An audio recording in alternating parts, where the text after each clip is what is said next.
Hello everyone. Welcome to Mr. Midnight True Crime Stories. I am here to help you today. I know you use this video to fall asleep. Quick question for my fellow crime junkies. Where are you watching this from right now? Midnight scrolling in bed? Headphones in at the gym? Sneaking an episode during lunch break? Tell me where in the world you are and what device you're on. I love seeing how this community shows up. Don't forget to like the video and subscribe if you're ready for more chilling stories. Now, before we begin tonight, I want you to do something for me. I want you to take a slow breath in. Hold it for just a moment, and then let it go. Let your shoulders drop. Let your jaw unclench. Let your hands go soft against whatever surface they're resting on right now. Because tonight, we are not in a hurry. Tonight, we are going to a place that most people have never heard of. We are going to a city that smelled of gasoline and river water and cigarette smoke. A city that was alive in the way that only cities in the 1920s knew how to be alive. Loud and brilliant, and secretly terrified underneath all that jazz and glitter. We are going to Boston, Massachusetts. And we are going to the year 1925. And we are going to walk through a door that, once opened, will ask you questions it cannot answer. It will give you facts, and then it will give you silence, and it will leave you to decide what the silence means. Settle in, my sleepy friends. Lower your volume just a touch if you need to. This story will wait for you. It has been waiting for 100 years already, and it will wait a little longer while you get comfortable. Boston in the winter of 1925 was a city that knew how to keep secrets. It had been doing it for a long time, since before the Revolution, since before the harbor and the tea and the muskets. And by the time the 1920s rolled in with their short skirts and their speakeasies and their desperate, glittering hunger for everything new, Boston had simply added a few more layers of shadow to its already considerable collection. The streets were slick with rain that year. They always seemed to be, in memory.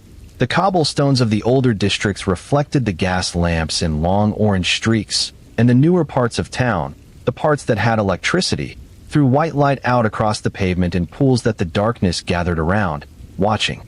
It was a city that understood theater. And on a particular evening in February, one of the most theatrical things it would ever see was about to begin, not on any of its famous stages, but in a hotel corridor on a quiet floor where no one should have been paying attention. The Hotel Hollis sat on Hollis Street in Boston's theater district, and it was the kind of hotel that a certain kind of traveler chose with purpose. It was not the grandest hotel in the city.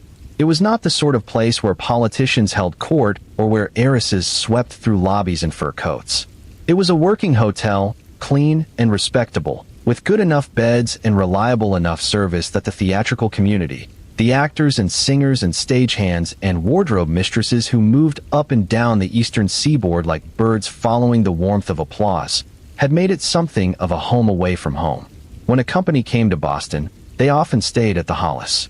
When a show was running at one of the nearby theaters, you might find half its cast in the dining room on a Tuesday evening, still pink-cheeked from the stage lights, laughing too loudly, and ordering too much coffee, and talking about everything except how tired they were.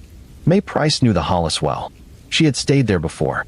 She was the kind of woman who made a point of knowing things, who knew which hotels had the thickest curtains, and which train stations had the best coffee, and which stagehands could be trusted to have a needle and thread when a costume ripped 10 minutes before curtain. She was the wardrobe mistress for the Brown Derby Company, and if you don't know what a wardrobe mistress does, then let me tell you gently that she does everything. She is the invisible machinery behind every beautiful thing you see on a stage. She repairs and prepares. She tracks and inventories. She soothes and organizes. And in a traveling theatrical company, she is often the one person that everyone else brings their problems to, because she has the kind of steady, capable energy that makes you feel like everything is going to be all right, even when it isn't. The people who worked with May Price called her the mother of the troupe.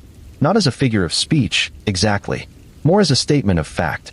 She was the woman you went to when your costume needed mending and when your heart did too.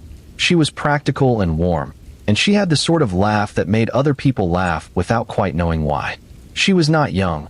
She was a woman in her middle years, with a husband named Bill back in New York and a life that had taken her to hundreds of hotel rooms in dozens of cities. But she had never lost the quality that made people trust her instinctively. There was something solid about May Price. Something real.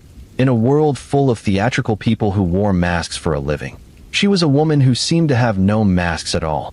On the night of February 9th, 1925, May Price went to her room at the Hotel Hollis. She was in room 406, a standard room on the 4th floor. The company had been performing in Boston for the past week, and tomorrow morning she was supposed to be on a train to New York. She had her bags packed, or mostly packed. She had been given the pay envelopes for several members of the company to distribute, because she was the one people trusted with money. She was carrying at least $80 in her own pay envelope, and she was holding an additional $60 that a cast member had asked her to keep safe. Some accounts would later put the total she was carrying at closer to $200. This matters, because it is the first thread you pull when you try to unravel what happened next. Somewhere in the night, in the quiet hours when most of the hotel had gone to sleep, something happened in room 406. We know this because of what the morning revealed. We know this because of what a bellboy saw when he was sent to check on a guest who had not come down for breakfast and who had not responded to a knock at her door. The bellboy's name is not the one history remembers most clearly from this case, but his words are. He ran.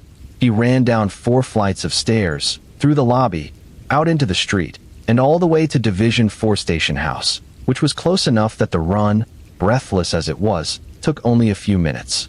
And when he got there, when he found someone in authority and managed to get the words out through his gasping and his white-faced shock, what he said was this: "It looks like murder." Let's sit with that for a moment. It looks like murder. Those are words that change everything they touch. Those are words that turned a quiet Tuesday morning into something else entirely. Something that would occupy the minds of Boston's police department for months. That would put an innocent woman's life under a microscope. That would send investigators across 3 states chasing a ghost through cheap hotels and demolished houses. And that would ultimately end in a courtroom decision so strange and so unsatisfying that people are still talking about it a century later. The officers who responded to the Hotel Hollis that morning moved quickly, the way officers always move when those particular words have been used. They went up to the 4th floor. They went to room 406. And what they found there was a scene that would test every skill and every instinct they had. Mrs. May Price was lying face down on the floor of her hotel room. Her hands were bound behind her back. Around her, the room told a story of violence. Furniture disturbed, objects out of place, the small signs of a struggle that had happened in a space too confined for anyone involved to move freely. There was an indentation in the pillow on the bed, the kind that suggests someone pressed it down with considerable force. And underneath the bed, almost out of sight, there was a cigarette.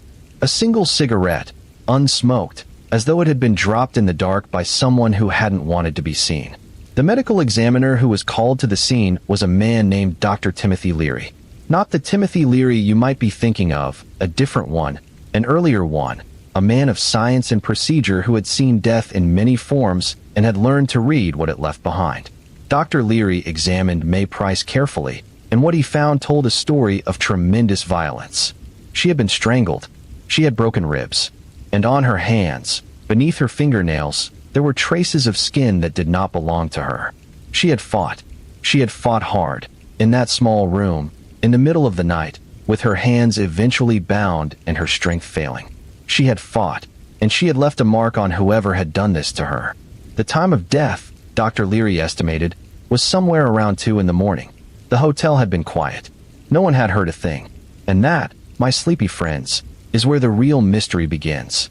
Because a woman was murdered in a hotel room, violently and deliberately, and no one heard a sound. And the door, when the bellboy found her, was secured from the inside. How does a killer get out of a room that is locked from within? How does a struggle that broke a woman's ribs happen in silence? And what was the killer doing there in the first place? Was this a robbery gone wrong, or something planned, something patient and cold and waiting?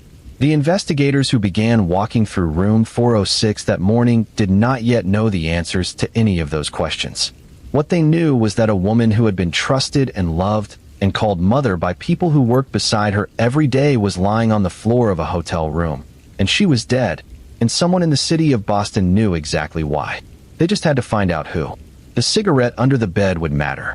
The skin beneath her fingernails would matter. A key from a room upstairs would matter. A man who had been seen lurking on the upper floors, large and rough and out of place, would matter more than anything else. But all of that was still ahead. On that February morning in 1925, the investigators had a body, a bound pair of hands, a disturbed room, and a cigarette. They had the beginning of a mystery that would refuse, stubbornly and almost beautifully, to let itself be solved easily. The detectives who caught the case began with the most logical place, the victim herself. Who was May Price, really? Where had she come from? Who might have wanted to harm her? These are the questions that begin every investigation, the baseline questions, the ones that seem almost too obvious to ask, but that always matter. And so they began to ask them. They began to call on the members of the Brown Derby Company, one by one, and they began to listen. And what they heard was consistent and heartbreaking, and ultimately not very helpful in the way they needed it to be. Because everyone who knew May Price said the same thing. She was good. She was kind. She was trusted. She had no enemies. She was a woman who made other people's lives easier, not harder, and the idea that anyone would want to harm her was met with a kind of stunned incomprehension that the investigators recognized as genuine. May's husband, Bill Price, was in New York. His alibi was confirmed quickly and thoroughly. He was not a suspect. He was a husband who received a telephone call that morning that no husband should ever receive, and who made the journey to Boston as quickly as he could, and who arrived in a state that those who saw him would later describe only as devastated. Bill Price was not the answer to any of the investigators' questions. He was simply a man who had lost his wife, and the weight of that loss followed him through the hotel corridors like a shadow that couldn't be shaken. The money was the most obvious motive. Nearly $200, in a time when $200 was significant, when it represented weeks of work for a working-class family, when it could mean the difference between comfort and hardship. Someone had known that May Price was carrying money, or someone had assumed she was, given that she was the wardrobe mistress, the person responsible for the company's payroll envelopes. Either way, the money was gone. Every cent of it. The pay envelopes were not in the room.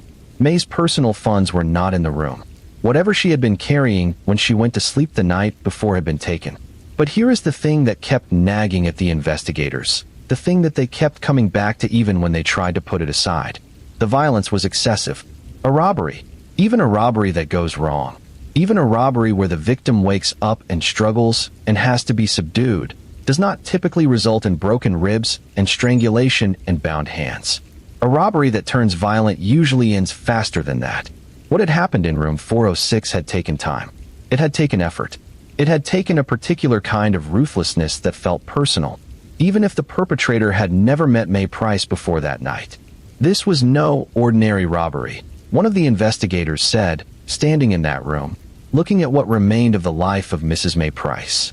And the words hung in the air of that hotel room like smoke from the cigarette that was still lying under the bed, waiting to tell its story. There is something about a hotel room in the early hours of the morning that is unlike any other space. The world outside is dark and still, and the sounds of the city have gone soft and distant, and the room itself seems to breathe. The radiator ticking, the curtains barely moving in some draft from an old window frame. The small creaks and shifts of a building settling into the cold night.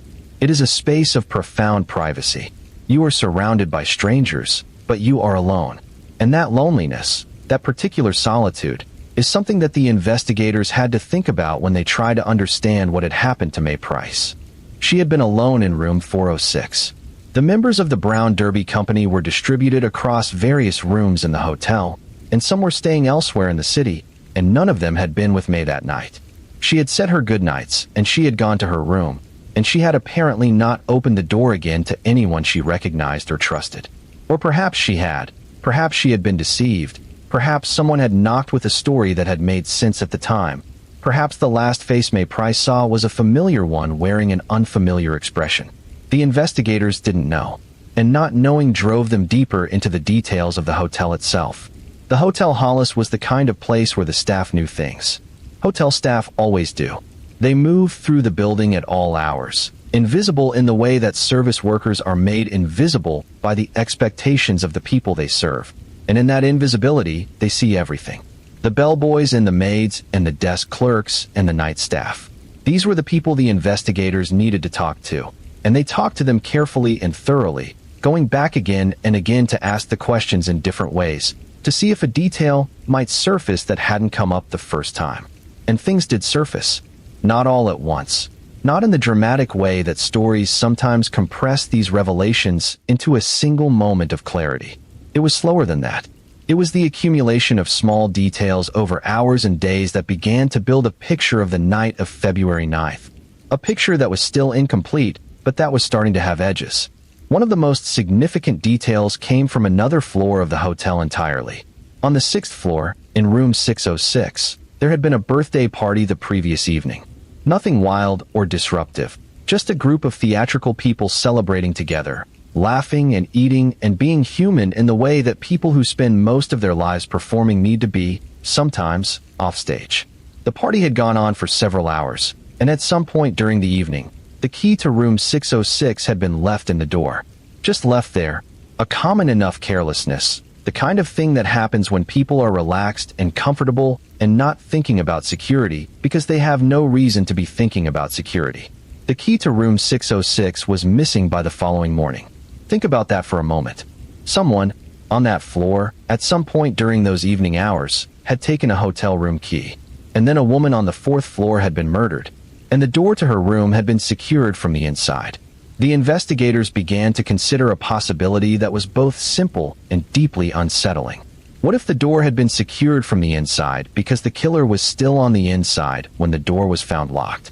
What if someone had gotten into room 406 through deception or force, through an unlocked door or a moment of inattention, and had then waited? What if the cigarette under the bed was there because someone had been lying under that bed, in the dark and the silence, waiting for May Price to come back to her room and for the hotel to go quiet around them? It was a theory. It was only a theory. But it was the kind of theory that, once it takes hold of you, doesn't let go. And the investigators held on to it carefully as they continued their work. Because there was more. There was the woman on the upper floor. Miss May Jensen was a vaudeville actress, and she had been staying at the Hotel Hollis during the same period. She was a professional who had spent her career learning to read audiences, to read rooms, to read the quality of attention that any given space was paying to her. She was not easily frightened. She was not the sort of woman who startled at shadows.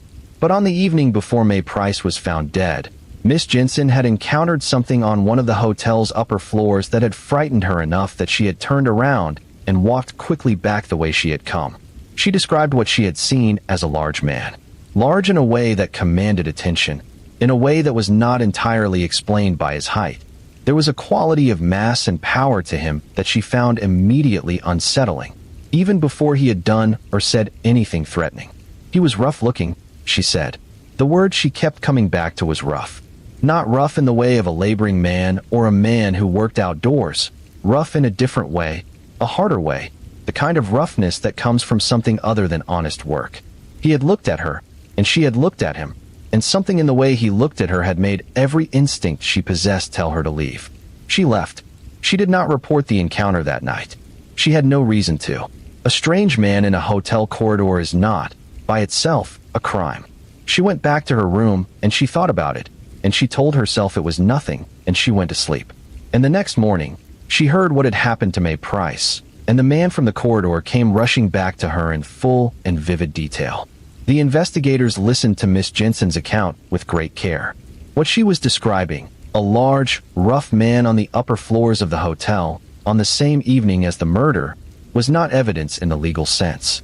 It was a description, and descriptions are notoriously unreliable. But it was a thread, and they were looking for threads. The medical examiner's report gave them another thread, or rather, it sharpened a thread they already had. Dr. Leary noted that the injuries to May Price were consistent with having been caused by a person with large hands. The strangulation, the distribution of force in the beating, these suggested size and strength. A big person. A powerful person. Someone who had been able to subdue a woman who was fighting back hard enough to draw blood with her fingernails. Large hands. A large, rough man on the upper floors. These details were not yet a case, but they were beginning to point in the same direction. Meanwhile, the investigators were dealing with something that every investigator of every crime in every era eventually has to deal with: the complete and utter absence of useful physical evidence. In 1925, the science of forensics was in its infancy. Fingerprinting existed and was being used, but it was unreliable and incomplete and depended heavily on finding clean, usable prints on suitable surfaces, which the Hotel Hollis did not provide in any convenient abundance. The cigarette under the bed was collected and examined, but cigarette analysis in 1925 was not the precise science it would later become. The skin under May Price's fingernails was noted, but there was no way to connect it definitively to any specific individual without a direct comparison that required having the suspect in custody first. The investigators had a direction, but no destination. They had suspicion, but no proof. And the case, which had begun with such urgency and such clarity of purpose, was beginning to slow. This is the part of a story that is hardest to sit with. Not the violence. The violence is terrible, but it is contained. It happened, and then it was over. The hardest part is the waiting and the frustration and the slow grinding feeling that justice might not come. The investigators knew this feeling. They had felt it before. Every case has a moment where the energy of the initial discovery runs out, and you are left with the bare facts and the blank spaces between them, and you have to decide whether you are going to keep going. Most of them, after a while, were pulled in other directions. The Boston Police Department had other cases, other crises, other demands on its attention and its resources. The Hotel Hollis murder was assigned its file number and its investigator, and it was put into the machinery of the department, and the machinery ground on. But the machinery was slow, and the leads were cold, and weeks passed. Anonymous letters arrived. This always happens in high-profile cases. People write in with theories and accusations and wild suggestions, most of them useless, some of them malicious, a tiny fraction of them occasionally pointing towards something real. The investigators read every one. They followed up on the ones that seemed worth following up on. They investigated men from the South End of Boston who had criminal histories and who matched various parts of the description that had been offered. They found nothing. They investigated connections to the theatrical world, to people who might have known May Price was carrying money, to people who might have had a grudge or a desperation or an opportunity. They found nothing that held. The cigarette remained under examination. The skin beneath the fingernails remained in a jar in an evidence room somewhere, waiting for a suspect who hadn't yet been identified. The key from room 606 had never been recovered. And then, one by one, the investigators were reassigned. Other cases pressed in. The urgency faded. The file was still open, technically. It was always technically still open. But in practical terms, the Hotel Hollis case was going cold. There was one exception. Sergeant Thomas Harvey was the kind of investigator who doesn't let things go. Not because he is immune to the pressures of time and caseload and departmental priority. He wasn't, and he felt all of those pressures as sharply as anyone. But because there are some cases that take hold of you in a way that is more personal than professional, and the murder of May Price had done that to Thomas Harvey. He had seen her room. He had read Dr. Leary's report. He had spoken to the people who loved her, and he had heard in their voices the shape of who she was. And that shape had settled into him like a splinter. He couldn't work free. He was not a sentimental man, not especially, but he was a thorough one. And thoroughness, in the long run, is more valuable than brilliance. Harvey kept the file on his desk. He kept asking questions in the places that investigators tend to ask questions, in the margins of other cases, in conversations with informants, in the kind of low-grade ongoing attention that doesn't look like work, but that is, actually, the most important kind of work. He was listening. He was waiting. He was letting the case breathe, because sometimes that is all you can do, and sometimes it is enough. The months turned. Spring came to Boston, and then summer, and then the beginning of fall. And somewhere in that long, slow turning of time, a name began to surface. It didn't come from a tip line, or a forensic breakthrough, or a clever deduction. It came from the street, the way the most important information almost always comes, quietly, obliquely, from someone who had heard something and had sat on it for a while before deciding that the right person might want to know. Someone who knew something about a man who had been in the wrong part of the city at the wrong time. A man who was large and rough and whose name had a shadow attached to it. Harvey received the information in the way that good investigators receive information, carefully, without excitement, without tipping his hand. He listened. He asked the follow-up questions that seemed natural rather than urgent. And when the conversation was over, he went back to his desk, and he sat with what he had heard. A name. Not a certain name, not a proven name, not even a real name, as it turned out, but a name. And sometimes a name is the first solid thing you have to hold on to in a case that has been nothing but air and shadow for months. The name that surfaced first was Benny Peretti. But Benny Peretti was not the man Harvey was looking for. Benny Peretti was the man who could lead him to the man he was looking for, and that distinction, the difference between the informant and the subject, was one that Harvey understood clearly. He treated Benny Peretti accordingly. And Benny Peretti, after some persuasion and some patience and some careful handling, gave Harvey what he needed. A description, a location, and a word that Harvey's informant used, almost casually, a word that stuck. Look for the big gorilla. Harvey looked. The word gorilla, used the way Benny Peretti used it, meant something specific in the language of the 1920s underworld. It meant a man of exceptional size and strength, a man who was used for physical work of the most brutal kind, a man whose usefulness to certain employers lay entirely in his capacity for violence. It was not a flattering term, but it was not meant to be. It was meant to be descriptive and accurate, and in this case, it was both. Harvey began to ask around. He asked in the places where asking would do the most good, and he asked in the careful, sideways manner that good investigators develop over years of practice. Never quite asking the direct question, circling in from the edges, letting the answer come toward him rather than reaching for it. And gradually, incrementally, a shape began to emerge from the fog of rumor and street corner information. The shape had a name. Several names, actually, because men who operate in the shadow spaces of any city tend to collect names the way other people collect habits. Out of necessity, out of self-preservation, out of the simple practical need to be someone else when being yourself becomes inconvenient. But the name that Harvey eventually brought back to his superiors, the name that he was able to attach to a real person and a real history, was Frank Corey. Frank Corey. Written down like that, it sounds almost unremarkable. An ordinary name. The kind of name that wouldn't turn heads in any crowd. But the file that came back from Leavenworth Federal Penitentiary when Superintendent Crowley requested it was anything but ordinary. Frank Corey was a man with a history so extensive and so violent that reading through it required a kind of steadying of the nerves that even experienced investigators sometimes needed. The file described a man who had been through the penitentiary system, who had accumulated charges and convictions and periods of confinement in a way that told the story of someone who had been operating outside the law for a very long time, and who had no particular intention of stopping. He had escaped once. That detail alone would have been enough to fix him in Harvey's attention, but it was the manner of the escape that was really remarkable. Frank Corey had gotten out of Leavenworth by going through a sewer pipe. Think about that for a moment.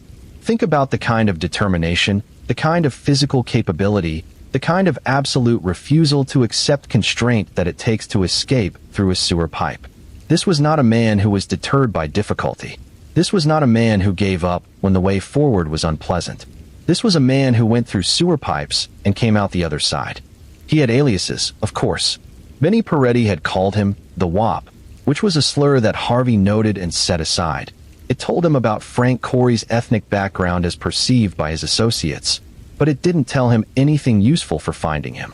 What was more useful was the alias Benny Peretti had also mentioned, the name that Frank Corey used when he checked into hotels. And when Harvey went back to the Hotel Hollis and spoke again to the desk clerk who had been working in the days before the murder, the clerk, looking at the photograph that had arrived from Leavenworth, went quiet for a moment. And then he said yes. Yes, he remembered this man. He had checked in a few days before the murder, not to room 406, but to another room, room 512. He had given the name Frank Muliono. He had paid cash, and he had been quiet. And he had stayed for a couple of days and then checked out, and no one had thought anything of it because quiet cash-paying guests were not unusual at the Hollis. Theaters brought all kinds of people through, and not all of them were theatrical. Harvey sat with this information. He let it settle. He arranged it alongside everything else he knew. Frank Corey, under the name Frank Muliono, had been in the Hotel Hollis in the days before May Price's murder. He had been on the premises. He had been watching the building, watching the guests, watching the flow of money that theatrical companies always carried with them. He had checked out before the murder, which meant he was not registered when it happened, which meant that whatever he had done to get back into the building after his checkout was something he had planned or improvised in the moment. And that key from room 606, the key that had gone missing during the birthday party. A key that could have been taken by anyone who had access to that floor, who could move through a hotel without drawing attention, who was experienced enough in the particular art of not being noticed to take what he needed and wait. The theory that was building in Harvey's mind was not a simple robbery gone wrong. It was something more deliberate than that. A man had checked into the hotel under a false name, had spent time learning the layout and the patterns of the guests, had taken a key, had come back after checking out, had gotten into a room, had waited in the dark in the silence for the occupant to return, and had then done what he came to do. And when it was done, he had used the stolen key, or some other method that the investigators had not yet determined, to secure the room from the inside and then slip out, leaving behind nothing but a cigarette and the marks of May Price's last defense. It was a theory. It was a compelling theory. But it was still a theory, and theories do not convict. Evidence convicts. Witnesses convict. And Harvey needed both. What he had was Miss Jensen's description, which was consistent with Frank Corey. What he had was the hotel clerk's identification of the photograph, which was promising but not definitive. What he had was a connection between Frank Corey and the Hotel Hollis in the days before the murder, which established opportunity but not guilt. What he did not yet have was the man himself. Frank Corey, it turned out, had not been sitting still. Harvey began to trace the movements of a man who very much did not want to be traced, which is a particular kind of investigative work, methodical, frustrating, occasionally illuminating, rarely fast. The leads came in fragments. Yonkers, New York. A neighborhood, a building, a landlady. Harvey sent inquiries. The building had been demolished. The landlady was dead. The trail that had seemed to be solidifying was suddenly, frustratingly liquid again. A woman was mentioned, a Polish woman, blonde, someone who had been connected to Corey during the period in question. Harvey followed this thread with the patient diligence of a man who has learned that every thread eventually leads somewhere, even if the somewhere is not where you hoped. He found pieces of the story, an address, a history, a timeline. But the address led to another dead end, and the history led to more aliases, and the timeline was full of gaps that Corey seemed to have deliberately created, because a man who has spent years evading law enforcement knows how to leave gaps. The work was wearing. It was the kind of work that doesn't appear in the dramatic retellings because it has no drama, just days and weeks of careful inquiry producing small fragments that don't yet add up to the picture you need. Harvey kept his desk covered in notes. He kept his questions going. He kept the case alive in the only way he could, which was through sheer persistence. And then Worcester came up.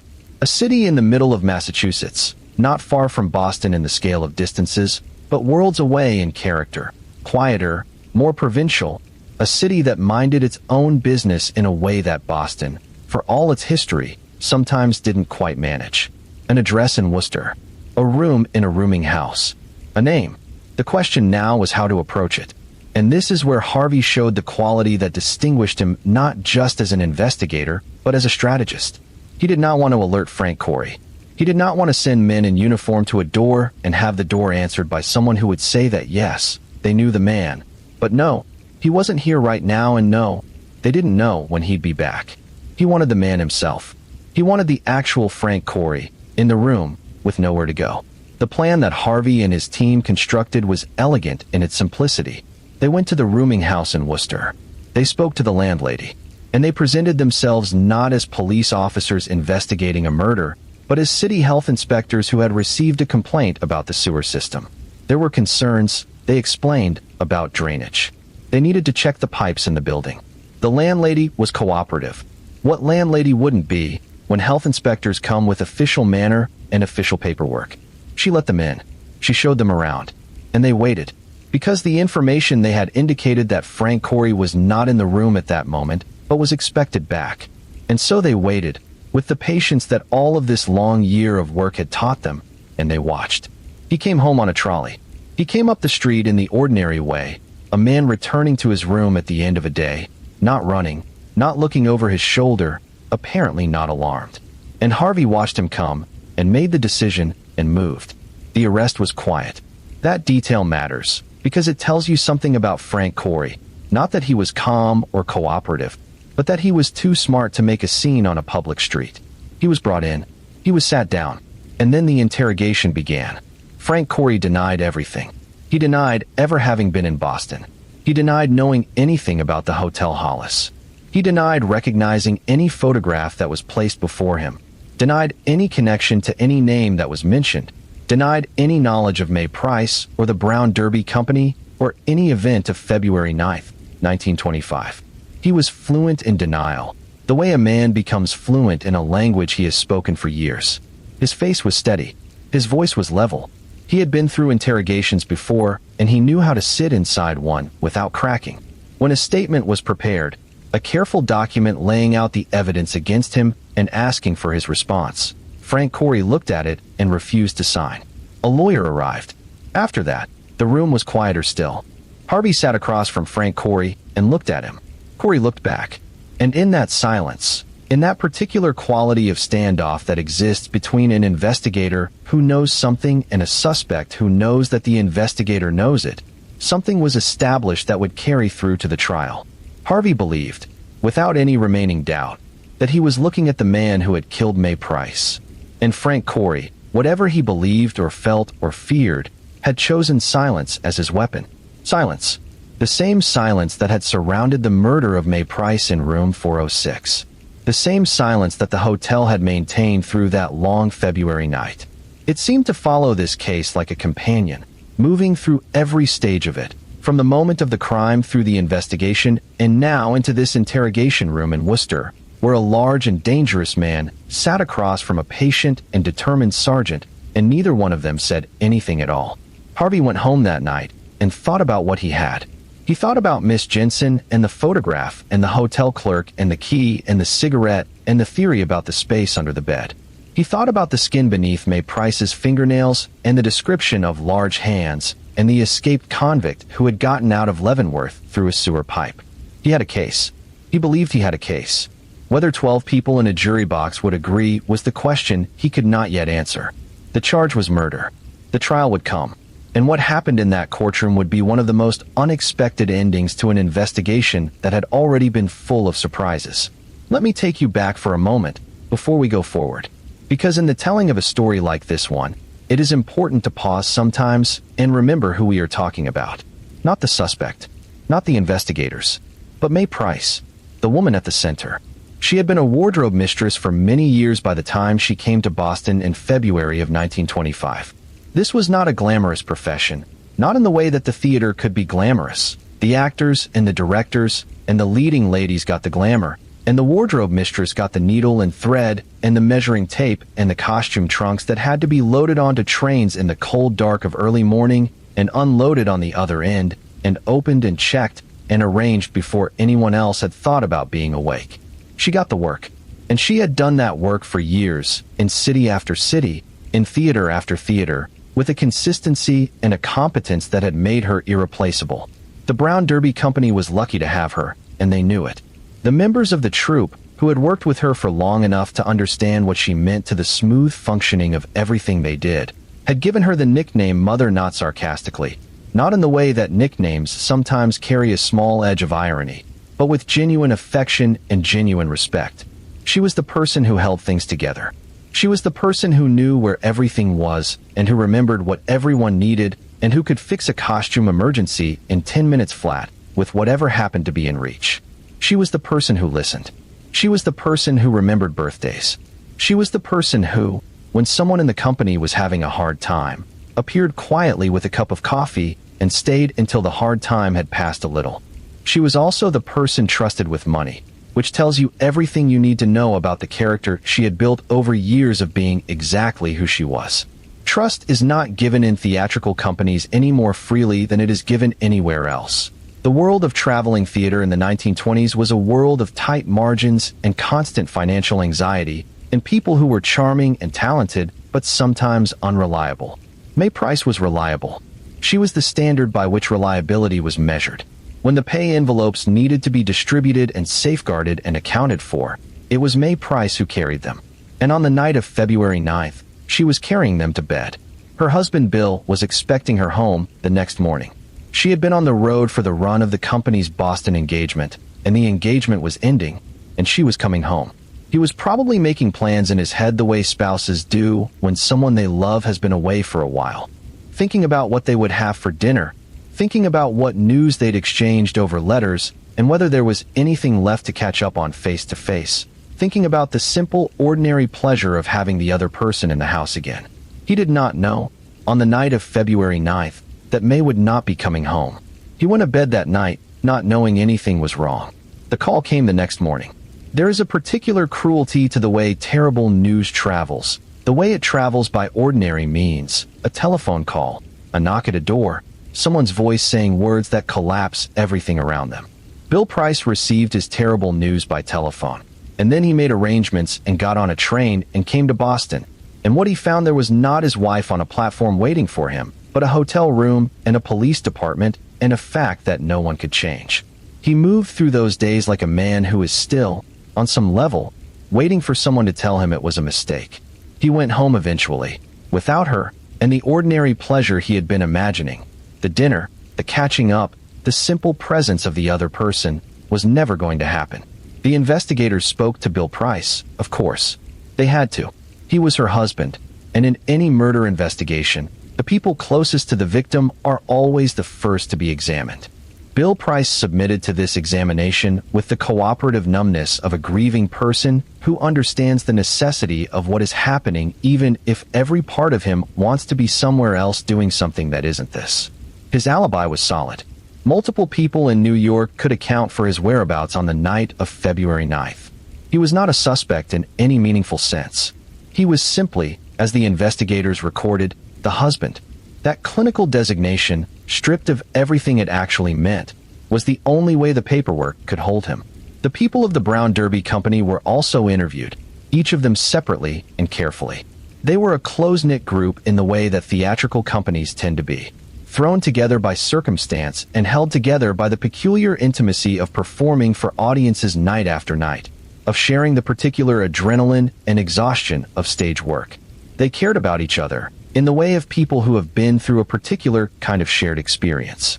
And they cared about May Price, which was evident in the way they talked about her, the past tense arriving like a collision every time it was used, the voice faltering slightly, the composure requiring a conscious effort to maintain. No one in the company had heard anything the night of February 9th. They went through the party in room 606. They accounted for their evening hours, and then they had gone to their respective rooms and slept, and none of them had been awakened by any sound from the fourth floor, and none of them had seen anyone suspicious, and none of them had any information that seemed like it would help. The gap between what the investigators needed and what the witnesses could provide was wide and quiet, and filled with nothing useful. The party in room 606 was examined in particular detail. The investigators wanted to know exactly who had been there, exactly what had happened with the room key, exactly when people had arrived and departed, and what the movements in and out of that room had looked like over the course of the evening. They got a picture of an ordinary celebration, theater people relaxing after a performance, eating and talking and laughing, and eventually going to bed.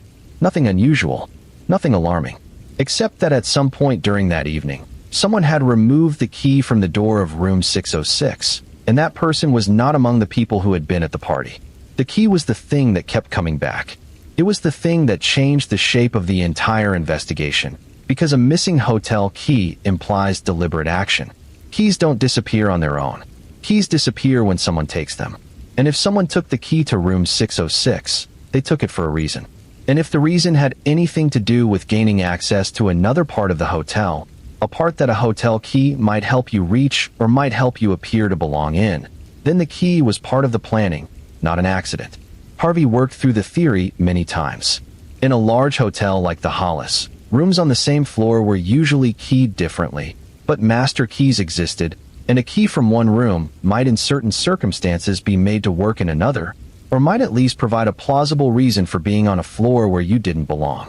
If you were a large, rough man moving through a hotel in the middle of the night and someone challenged you, having a key in your hand changed the nature of the confrontation. You could say you were going to your room. You could say you'd gotten confused about floors.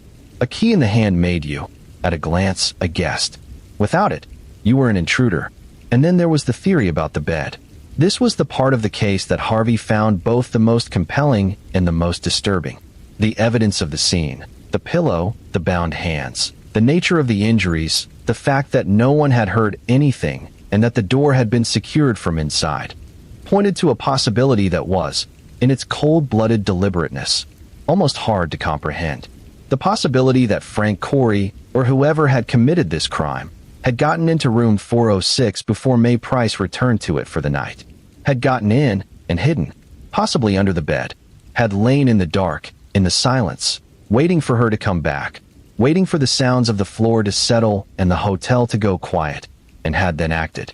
The cigarette under the bed seemed to support this. It had not been smoked.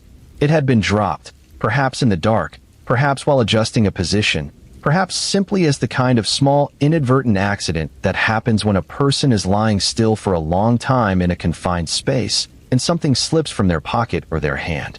A dropped cigarette is not proof of anything. But in context, against the backdrop of everything else, it was a specific kind of detail that felt true in the way that specific details often do. Too small and too particular to have been invented. The investigators held this theory. They refined it. They tested it against the physical evidence and found that it held. They tested it against the timeline and found that it was consistent. They brought it to the prosecution and found that the prosecution believed it was powerful.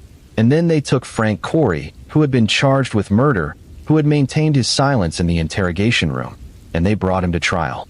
The trial of Frank Corey for the murder of May Price began in the spring of 1925, and it was watched by the city of Boston with the particular intensity that murder trials attract: the hunger to see justice done, the fascination with the machinery of law and evidence and testimony, the collective need to have the shape of the tragedy resolved into something that made sense. The newspapers covered it. The public formed opinions. The theatrical community in Boston, which had known May Price as a visitor if not personally, paid attention. The evidence that the prosecution presented was, when laid out in sequence, genuinely compelling. There were the scratches. In the days after Corey's arrest, investigators had examined him closely and found marks on his face and body consistent with having been in a physical altercation, consistent, specifically, with having been scratched by someone fighting for their life. May Price had fought. Dr. Leary had found the skin beneath her fingernails. The scratches on Frank Corey were not proof, but they were consistent. There was the cigarette brand. The cigarette found under the bed in room 406 was of a specific brand and type. When Corey's belongings were searched, cigarettes of the same brand were found. This was circumstantial. Many people smoked the same brand, but it was another thread in the same direction. There was the raincoat. A particular raincoat had been associated with the man seen in the hotel corridor, the large rough man that Miss Jensen had described and that the hotel clerk had also mentioned. A raincoat was recovered in connection with Frank Corey. The match was noted. There was money. At the time of his arrest, Frank Corey had in his possession a significant amount of cash. In the context of a man with his history and apparent circumstances, having a large roll of bills was notable. It was not May Price's money. There was no way to establish that definitively, but it was money, and it was there, and it was noted. And then there was Miss Jensen, who took the stand, who looked at Frank Corey across the courtroom, and who identified him as the large, rough man she had seen on the upper floors of the Hotel Hollis on the evening of the murder. The defense pushed back on all of it. The scratches could have come from anywhere. The cigarette brand was too common to be meaningful. The raincoat was a coincidence. The money was his own, legitimately earned. And Miss Jensen, the defense argued, was a woman who had seen a man briefly in a dim corridor and was now identifying someone specific based on an impression that was, by its nature, uncertain. What had she really seen? What could she really remember? The jury listened. They deliberated. And then they came back. Not guilty. Two words that struck Harvey like a physical blow. Not guilty. After everything, the months of investigation, the long hunt to Worcester, the careful assembly of evidence, the testimony of witnesses, the physical marks on May Price's body, and the matching marks on Corey's face. Not guilty. The courtroom was not silent when the verdict was read. There were sounds of disbelief, sounds of anger, sounds that didn't quite resolve into words, but that carried the full weight of the emotion in the room. Harvey was devastated. He did not perform his devastation in public. He was not the kind of man who performed anything. But those who knew him said that in the days after the verdict, he had the look of a man who has been asked a question he cannot answer. He believed Frank Corey had killed May Price. He believed it as firmly and as clearly as he believed anything. And a jury of 12 people had looked at the evidence and had decided that belief was not enough. Frank Corey walked out of that courthouse a free man. And Harvey stood and watched him go. But the story was not over. Harvey knew it was not over. Because somewhere in his understanding of this case, in the long months of living with it and thinking about it and refusing to let it go, he had developed a sense of how these things work, and something told him that the verdict was not the end. It was a setback. It was a terrible, maddening setback. But it was not the end. He was right.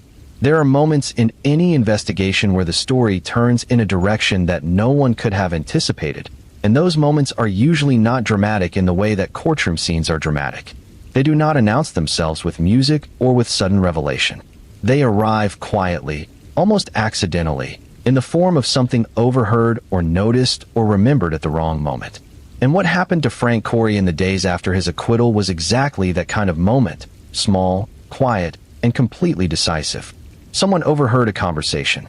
The details of what was said and who said it and exactly where they said it are, at this distance in time, somewhat blurred. The record is not as clear as investigators would have wished. But the substance of what was overheard was this. Frank Corey, in the aftermath of his acquittal, in the particular looseness that sometimes follows relief, had said something. He had been somewhere near the courthouse, or somewhere near a place associated with the courthouse, and he had been talking, and what he had said, or what the listener understood him to have said, contained information about his movements on or around the night of February 9th. Information that was new. Information that connected him, more specifically than anything the prosecution had been able to introduce at trial, to particular places and particular times. Harvey received this information carefully. He understood immediately that there was a problem, and that the problem was not a small one. Frank Corey had been tried for the murder of Mae Price and had been acquitted. The principle of double jeopardy, the constitutional protection that prevents a person from being tried twice for the same crime, meant that he could not be tried for murder again. That door was closed, and closed permanently, and Harvey understood and accepted that. Whatever he personally believed about Frank Corey's guilt, the murder charge was finished. But the crime of February 9th, 1925 had not consisted only of murder. There had also been robbery. Nearly $200 had been taken from Mae Price's room. Those were two different crimes. And an acquittal on a murder charge did not automatically preclude a prosecution on a robbery charge arising from the same incident. If the prosecution could be structured carefully enough, and if the evidence was strong enough. Harvey and the district attorney's office began to examine this possibility with the same patient thoroughness that had characterized every other phase of the investigation. They needed to move carefully. They needed to build a case that could not be challenged on grounds of double jeopardy, a case that was genuinely about the robbery rather than a backdoor attempt to retry the murder. They needed new evidence, or old evidence newly understood, that was specific to the robbery and not merely a repetition of what had been argued at the murder trial. And they needed to do all of this without alerting Frank Corey, who was a man who had shown himself to be capable of disappearing when the need arose. While this work was being done quietly in the background, another opportunity presented itself. Frank Corey's history included a period of military service, or more accurately, a period of military absence. He had been in the army at some point, and he had deserted. Desertion was a federal offense, and it was a charge that had nothing to do with Mae Price or the Hotel Hollis or the events of February 1925. It was a clean charge, a separate charge, a charge that could be used to hold a man while other matters were being prepared. Harvey and his colleagues understood the utility of this. Corey was arrested again, this time on the desertion charge. He was not a free man in the way he had expected to remain a free man after his acquittal. He was back in custody, facing something different, something that he perhaps had not anticipated. And while he was being held on the desertion charge, the investigators were assembling the robbery case with a new urgency and a new precision. New evidence had been found, or rather, evidence that had existed but had not been fully developed at the time of the murder trial was now being developed more completely. A room at the Crawford House Annex, another hotel, a different location, had been connected to Corey during the relevant period, and a raincoat had been recovered there. The raincoat, the one that had been described, the one that connected the man seen in the Hollis to the man now sitting in custody. The raincoat, recovered from a different location, told a story of a man who had been moving through the city, staying in different places under different names, carrying a physical object that could be identified and traced. There was also a register. The Boston Tavern, another establishment connected to the period in question, had a record, a registration that bore a name, an alias, connected to Corey. Hotel registers in the 1920s were physical documents, handwritten, and they were the kind of evidence that could be brought into court and shown to a jury and pointed to with a degree of specificity that eyewitness testimony sometimes could not match. This name, written in this handwriting, in this register, on this date. That is something a jury can hold on to. The indictment was drawn up in secret. This mattered. A secret indictment meant that Corey did not know about the robbery charge until it was filed, which meant he could not prepare a specific defense in advance and could not take steps to deal with potential evidence or witnesses before they were secured. The element of surprise, in a legal context, is not always available, but when it is, it matters. And then there was a second trial. The second trial of Frank Corey was for robbery, not murder. The framing was different, the legal theory was different, and critically, the evidence was structured differently to address the specific question of the taking of May Price's money rather than the question of her death. The prosecution built its case around the new evidence, the Hanover Street room, the raincoat from the Crawford House Annex, the Boston Tavern register, and around a reconstructed timeline of Corey's movements that placed him in proximity to the Hotel Hollis with a specificity that the murder trial had not quite achieved. The defense, naturally, argued double jeopardy. The argument was that the robbery case was simply the murder case wearing different clothes, that prosecuting Corey for robbery arising from the same event as the murder of which he had been acquitted was an attempt to circumvent the constitutional protection against being tried twice for the same crime. This was a serious legal argument, and it was made by serious lawyers who understood what they were doing. The court considered it carefully. The appeal on double jeopardy grounds was denied. The trial proceeded. This time, the jury came back differently. Guilty. Frank Corey was convicted of robbery. He was sentenced to life imprisonment. The judge who pronounced the sentence, Judge Lowry, whose name appears in the record of this case with the particular clarity of someone who understood the weight of what they were doing, was not moved by the defense's arguments about the technical acquittal that had preceded this verdict. The jury had spoken. The evidence had been presented and evaluated. And the man who had checked into the Hotel Hollis under a false name, who had hidden in a room and waited, who had taken the money of a woman named May Price and had left her dead on the floor, was going to spend the rest of his life in prison. It was not the verdict that Harvey had wanted. He had wanted murder. He had wanted the full reckoning, the complete accounting, the justice that matched the crime in all its specific horror. What he got instead was a life sentence arrived at through a different door for a different charge, built on a reconstruction of events that everyone in that courtroom understood to be about more than just stolen money. The robbery conviction was, in the language of the law, genuinely separate from the murder acquittal. In the language of everything else, in the language of grief and justice and the memory of a woman who had been called mother by people who loved her, it was the closest thing to resolution that this case was going to offer. Frank Corey went to prison. He served his sentence. Whether he ever acknowledged what he had done to May Price is not recorded.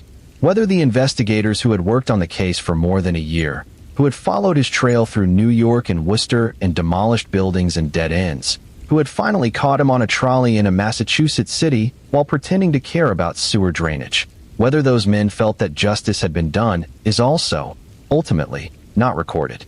What is recorded is the verdict and the sentence and the date they were pronounced. The rest is silence. But let's sit with May Price for a moment more, because the verdicts and the sentences and the legal maneuvering are the framework around a story that is actually about a person. A woman who got on trains and unloaded costume trunks and fixed hems at midnight and kept pay envelopes safe and listened to people's problems and made the difficult machinery of theatrical life run smoothly. A woman who had a husband who loved her and colleagues who called her mother. A woman who was planning to go home the next morning, who had her bags mostly packed, who was probably lying in her hotel room on the night of February 9th thinking about the train she was going to take and the cup of coffee she was going to have in the station and the ordinary life that was waiting for her in New York. She didn't make it home. Someone made sure of that. And the legal system, turning its slow gears, eventually put that someone away. Not for what he had done to her, not precisely, not in the terms that the charge of murder would have required, but away, in a cell, for the rest of his life. Was that justice? It is a question worth sitting with, and it is a question the story does not answer for us. The law answered it in its own way, in its own terms.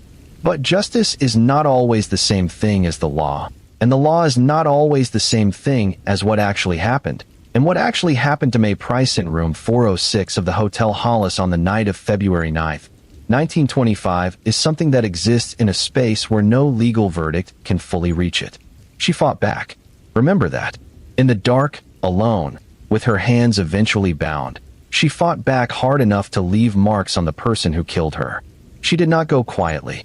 She insisted on being there, on matching, on leaving evidence.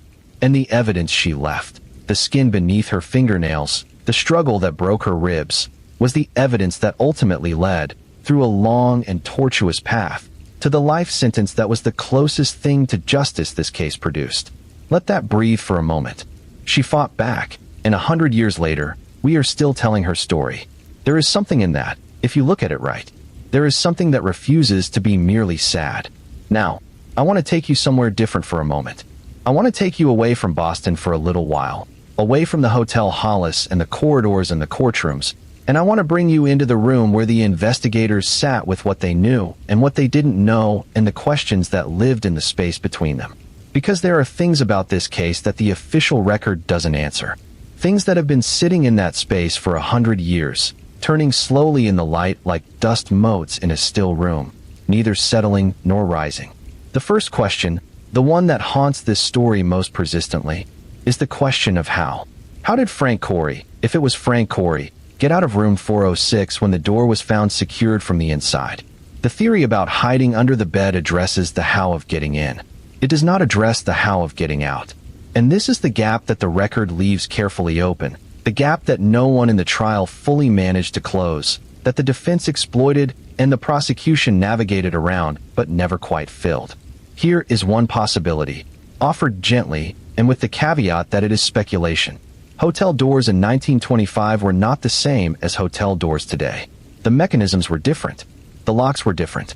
There were ways, in those old buildings with their old hardware, to manipulate a door from the outside so that it appeared to be secured from within. A skilled enough person, with the right knowledge and the right tool, might have been able to leave a room and arrange the locking mechanism in a way that would look, to the first person to try the door, as though it had been locked from inside. Whether Frank Corey had this knowledge and this skill is not established by any evidence in the record, but it is consistent with a man who had, among his various accomplishments, once escaped from Leavenworth through a sewer pipe. The second question is the question of knowledge. How did whoever committed this crime know that May Price was carrying money?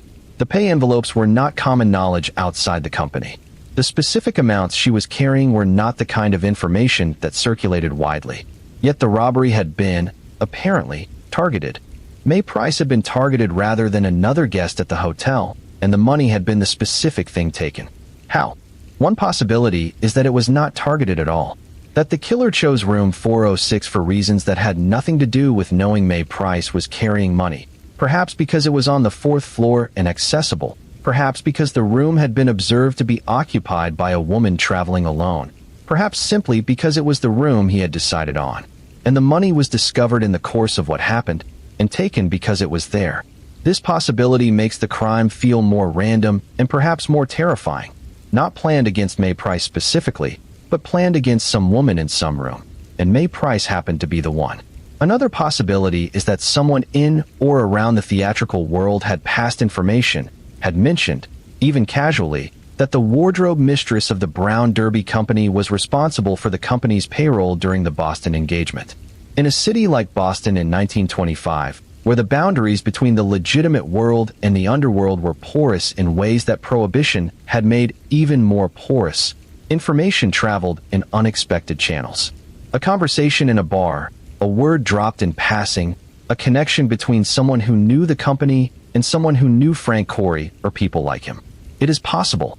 It is unprovable, but it is possible. The third question is the question of the birthday party in room 606. This is the most specific and in some ways the most troubling of the unanswered questions, because it suggests premeditation of a particular kind. The key to room 606 was taken during a party. Someone was at or near that party, or had access to the corridor where the party was happening, and took the key. The people who were at the party were theater people, guests of the hotel. The person who took the key was apparently not among them. Or if they were there in a capacity that no one subsequently remembered or reported. A stranger at a party, or someone who had moved through the corridor while the door stood open, the key visible and accessible, and had taken it without being noticed. Either way, it was deliberate. A hotel room key is not something that you pick up accidentally. You pick it up because you want it, because you have a use for it, because you are planning something for which a hotel room key will be useful. And then you go and do the thing you were planning. These questions, the door, the knowledge, the key, are the open spaces in this story. They are where the official record ends and the imagination begins.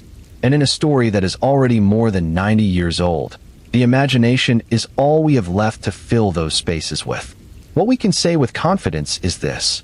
A woman named May Price was murdered in the Hotel Hollis in Boston on the night of February 9, 1925. A man named Frank Corey, who had been in the hotel under a false name in the days before the murder, was identified by witnesses connected to the hotel and tried for murder. He was acquitted. He was subsequently convicted of robbery and sentenced to life imprisonment. The investigation was long and difficult and was sustained, when it might otherwise have collapsed, by the persistence of a single investigator who refused to let it go. And that investigator, Sergeant Thomas Harvey, is in some ways the real protagonist of this story. Not the most dramatic figure, not the most theatrical, but the most important. The one who kept the file on his desk when everyone else had moved on. The one who kept asking questions in places where questions were uncomfortable. The one who, when the system failed and the jury returned the wrong verdict, did not give up, but began immediately to think about what else could be done. What other door might open? What other angle might work? Persistence is not glamorous. It does not make for the most exciting narrative. It is not the sudden breakthrough, the clever deduction, the moment of forensic revelation. It is just showing up, every day, and continuing.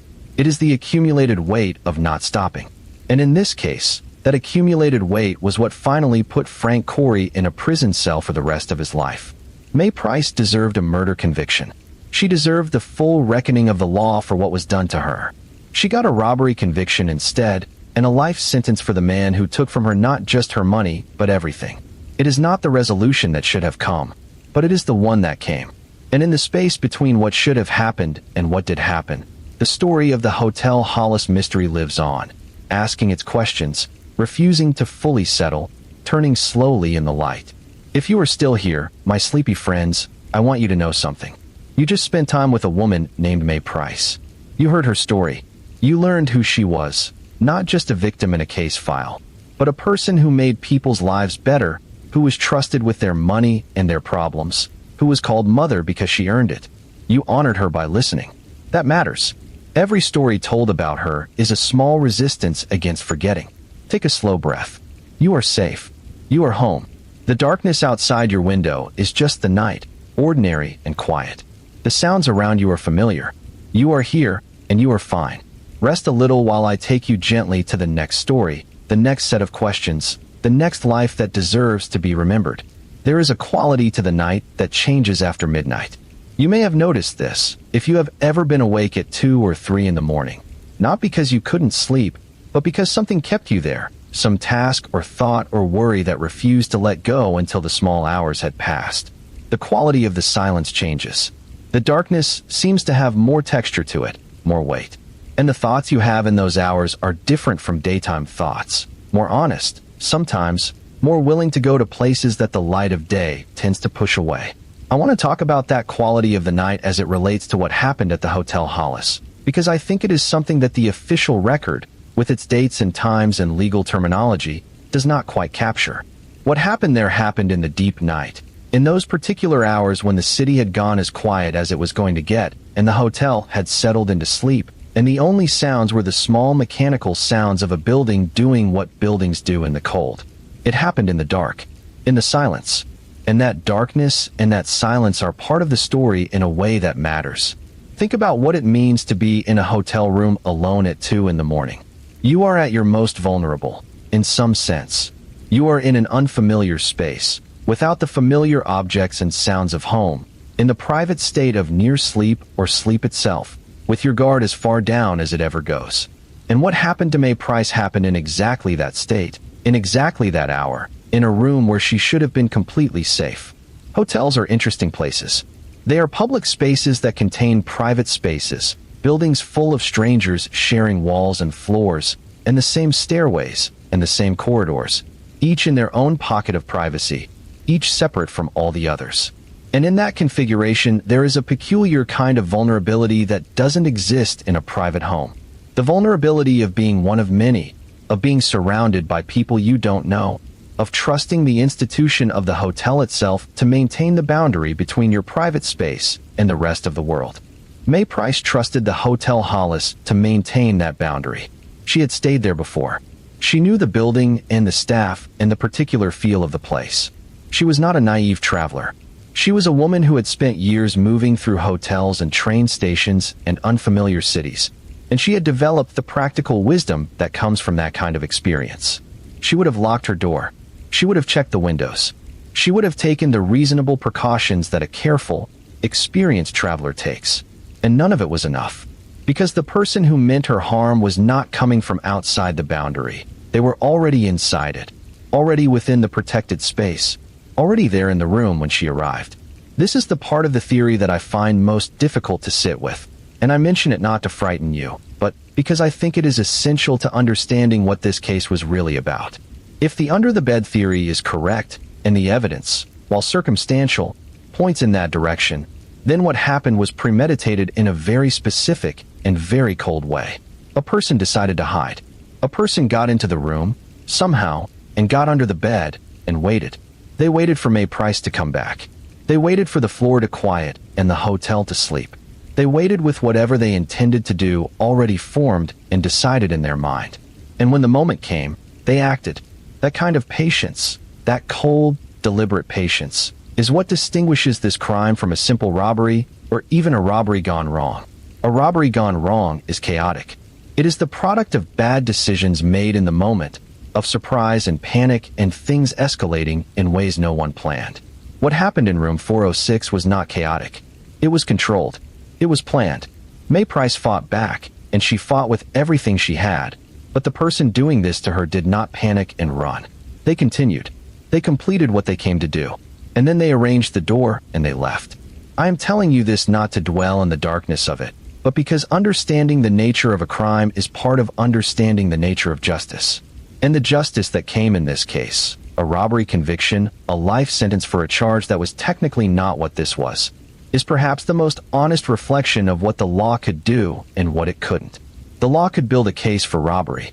It could not, in the end, build a case for murder that survived the jury. And so it used what it had.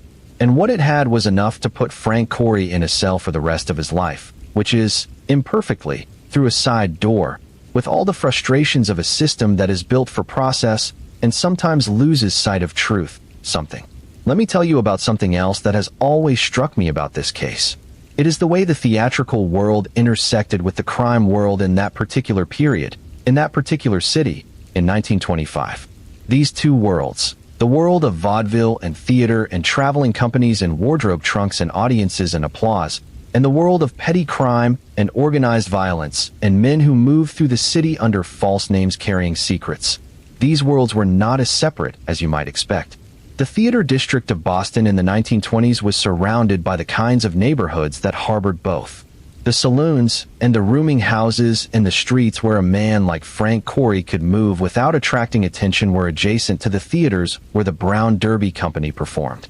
The guests of the Hotel Hollis, both the theatrical guests and the transient criminals passing through under assumed names, moved through the same corridors, ate in the same dining room, passed through the same lobby.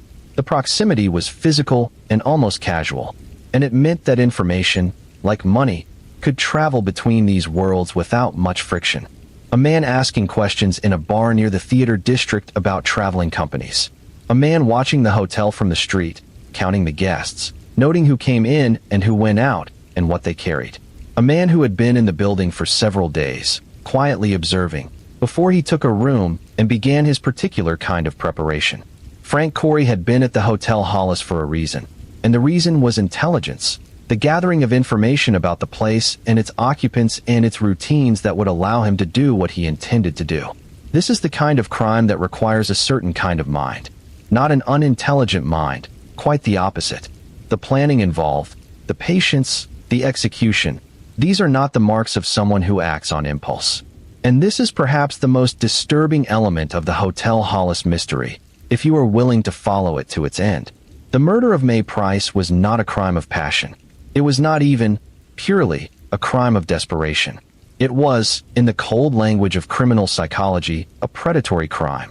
The selection of a target, the preparation of a method, the execution of a plan. The plan went wrong in one sense. Mae Price fought back in a way that left marks. The plan succeeded in another sense. The killer got out of the hotel without being seen, without leaving fingerprints or other clean evidence, without attracting the attention of any staff or other guests who might have been able to identify them with certainty in the moment rather than through photographs weeks later. But the plan also failed in the longest sense. It failed because Mae Price fought back, because she left marks, because she insisted, in the only way available to her, on being remembered. And she was remembered by Harvey, who kept her file on his desk, and by the witnesses who identified her killer, and by the prosecutors who built a second case when the first one failed, and by the judge who sentenced a guilty man to life imprisonment for a crime that was, in legal terms, a robbery, even if everyone in that courtroom understood it was something else.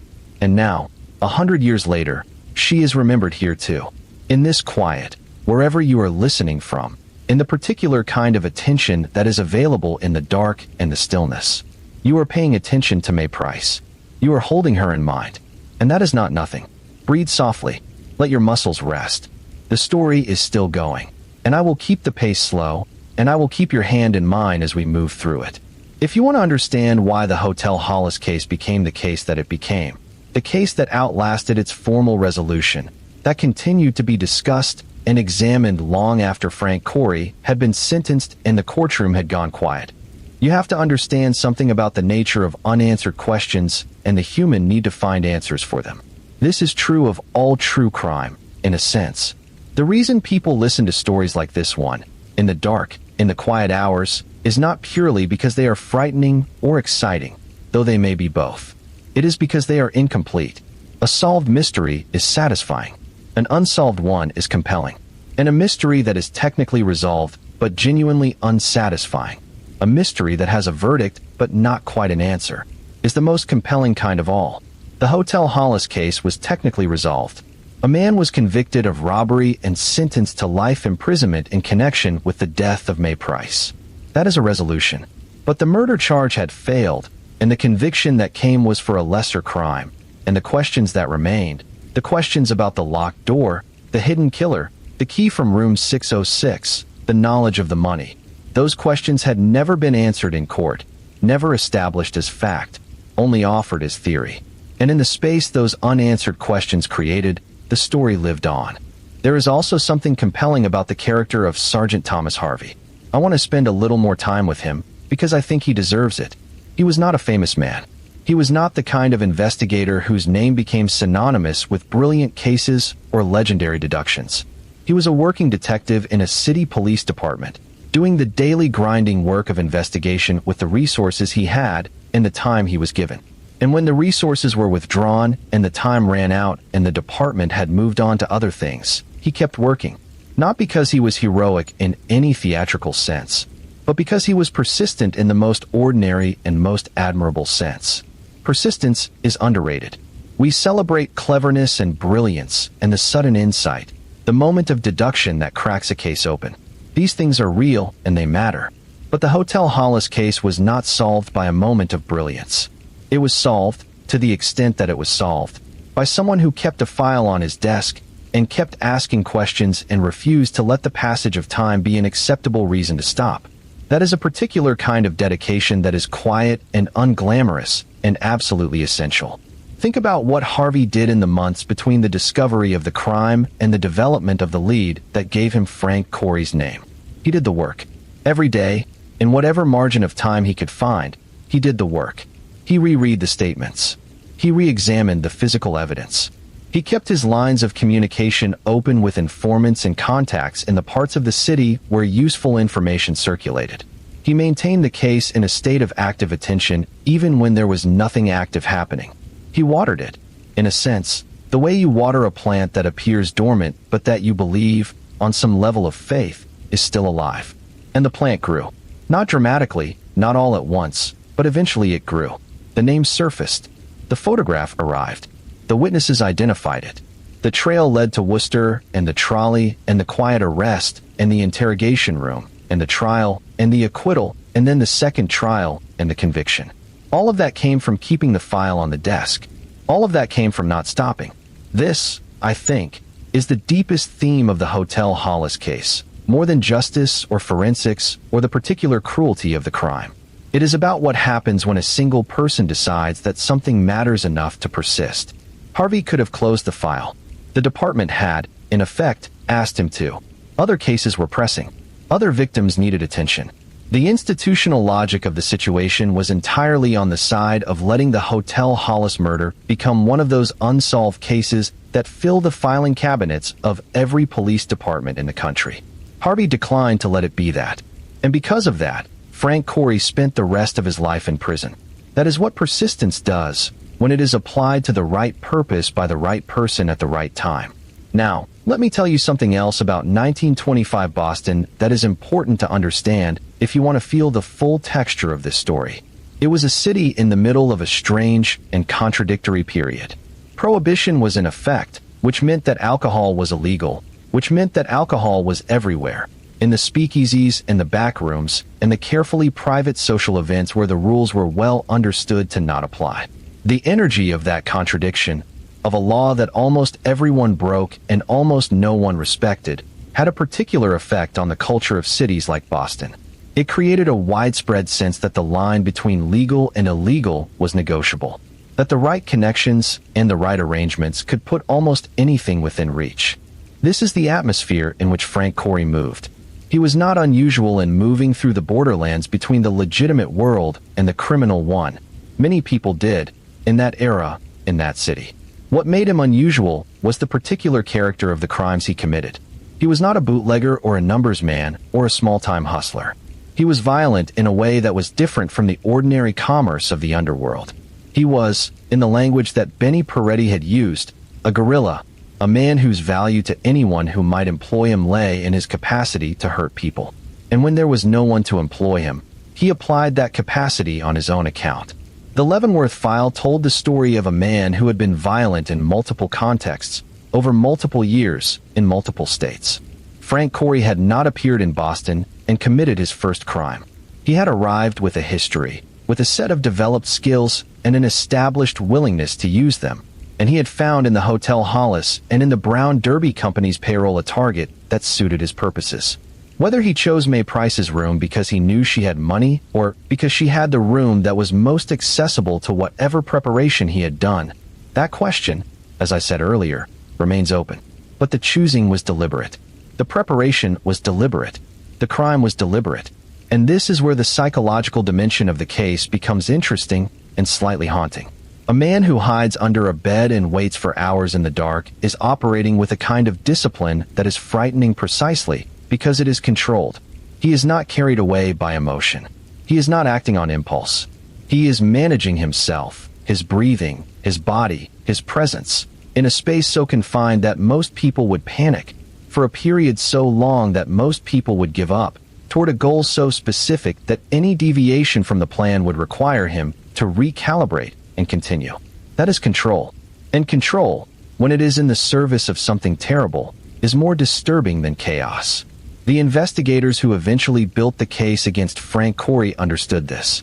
They understood that they were dealing with someone who had planned, and who would plan again, and who would continue to plan if he was not stopped. The urgency of the case, the urgency that Harvey maintained even when the department had moved on, was partly about justice for May Price and partly about something more broadly protective. A man like this, free in the city, was a specific and ongoing danger. Not in the abstract, threatening way that statistics sometimes describe danger, but but in the specific and immediate way of a person who has done something terrible once and has demonstrated the capacity and the willingness to do it again. The life sentence, when it came, addressed this. Whatever the charge and whatever the legal pathway, the sentence meant that Frank Corey would not be planning anything in any hotel room for the foreseeable future. The city of Boston, and every city in the country, was safer. It was a practical outcome, if not a fully satisfying one. I want to linger for a moment in a particular image from this case, one that I find striking and somewhat poignant. The image of Thomas Harvey at his desk, late in the evening, with the Hotel Hollis file in front of him, in the period when the case had gone cold and most of his colleagues had moved on. I imagine, and this is imagination, not history, that there was a quality of stillness to those moments. The department around him quieting as the shift changed, the sounds of the city coming in through the windows, the particular feeling of being with a question that doesn't yet have an answer. He would have looked at the photographs, the crime scene photos, the photograph from Leavenworth, the photographs of the hotel that the investigators had taken early in the case. He would have reread the statements. He would have gone back to Dr. Leary's report, back to the detail about the skin under the fingernails, back to the cigarette, back to the key. He would have felt, probably, the frustration of someone who can see the shape of something without quite being able to make it solid enough to hold. And then, on whatever evening it was, on whatever occasion, he would have set the file aside and gone home, and come back the next day and begun again. Because that is what persistence looks like from the inside. Not dramatic, not elegant, just showing up and continuing. That image, Harvey at his desk, with the file, in the quiet, feels like the heart of the Hotel Hollis case in a way that the courtroom scenes don't quite manage to be. The trial had all the drama and all the formal resolution. But this was where the case was really kept alive. This desk, this man, this quiet. Let us move, for a moment, away from the specific and into the general. Or rather, let us move from the specific case into the specific time, because the time matters here in ways that are worth understanding. 1925 America was a country in a particular kind of motion. The 20s were roaring, as the saying goes, but the roaring was not uniform. It was loud in some places and nearly silent in others. It was a boom in the cities and a struggle in the countryside. It was the gleaming chrome and glass of the new automobile culture and the dirt roads and the drought that was beginning to creep into the agricultural heartland. It was prosperity for some and poverty for many, and the particular American talent for looking at both and seeing only the prosperity. The theatrical world that Mae Price inhabited was part of the boom. Vaudeville and theater were enormously popular in this period, before the coming of sound film would eventually hollow them out. And traveling companies like the Brown Derby Company moved through cities large and small, selling the particular pleasure of live performance to audiences who dressed up for it, and came in from surrounding towns for it, and thought of it as one of the genuine pleasures of life. The theatrical world had its own economy, its own social hierarchy, its own geography of cities and routes and connections. Mae Price lived inside this world with the comfort of someone for whom it had become entirely natural. But she was also a woman traveling alone in a city that was not entirely safe. This is not a condition unique to 1925, of course. It is a condition that has been constant in ways that are depressing to think about. But the specific character of the danger in 1925 Boston was shaped by specific forces, prohibition, which had created an extensive criminal infrastructure, the particular demographics of the hotel district, which placed theatrical travelers in proximity to transient populations that included people with criminal histories, and the forensic limitations of the era, which meant that criminals operated with a reasonable confidence that their work would be difficult to prove. Frank Corey had operated in this environment for years before he came to the Hotel Hollis. He had moved through the criminal world with the practiced ease of someone who understood its geography and its norms and its protections. He had served time in Leavenworth and had escaped, and had continued, had accumulated aliases, and had learned how to check into hotels under false names, and how to move through cities without being noticed by anyone who would later be able to remember him clearly. He was good at not being seen, except in the moments when he was seen, by Miss Jensen, on the upper floor of the hotel, looking at her with the quality that made her turn around and leave. That moment, Miss Jensen seeing him, being frightened, leaving, is one of the pivots of this story. If she had not been frightened, if she had stopped and spoken to him, if she had simply passed him in the corridor without noting anything particular. The investigation that eventually led to Frank Corey's conviction depended, in part, on her memory of that encounter, her willingness to report it, and her ability to identify the man in a photograph weeks and months later. Her testimony in the first trial, while not enough to convict on murder, was part of the web of identification that gave the case its coherence. Without her, the shape of the case would have been different.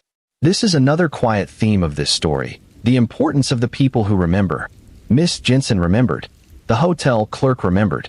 Vinnie Peretti remembered, or knew, and chose to share that knowledge with someone who could use it. These acts of remembering and sharing are small and human and unglamorous, but without them, the story ends differently. Without them, Frank Corey might have remained a shadow, a man the investigators suspected but could not reach, a presence at the edges of the case that could never be brought into the center. They brought him into the center because enough people remembered enough things. And they held him there through 2 trials and a life sentence because the investigators and the prosecutors used those memories carefully, built on them, found the physical evidence that gave them context and weight, and refused to give up when the first attempt to hold him accountable failed. The acquittal on the murder charge was, and I say this carefully, because I do not want to suggest anything about the specific jurors who made that decision.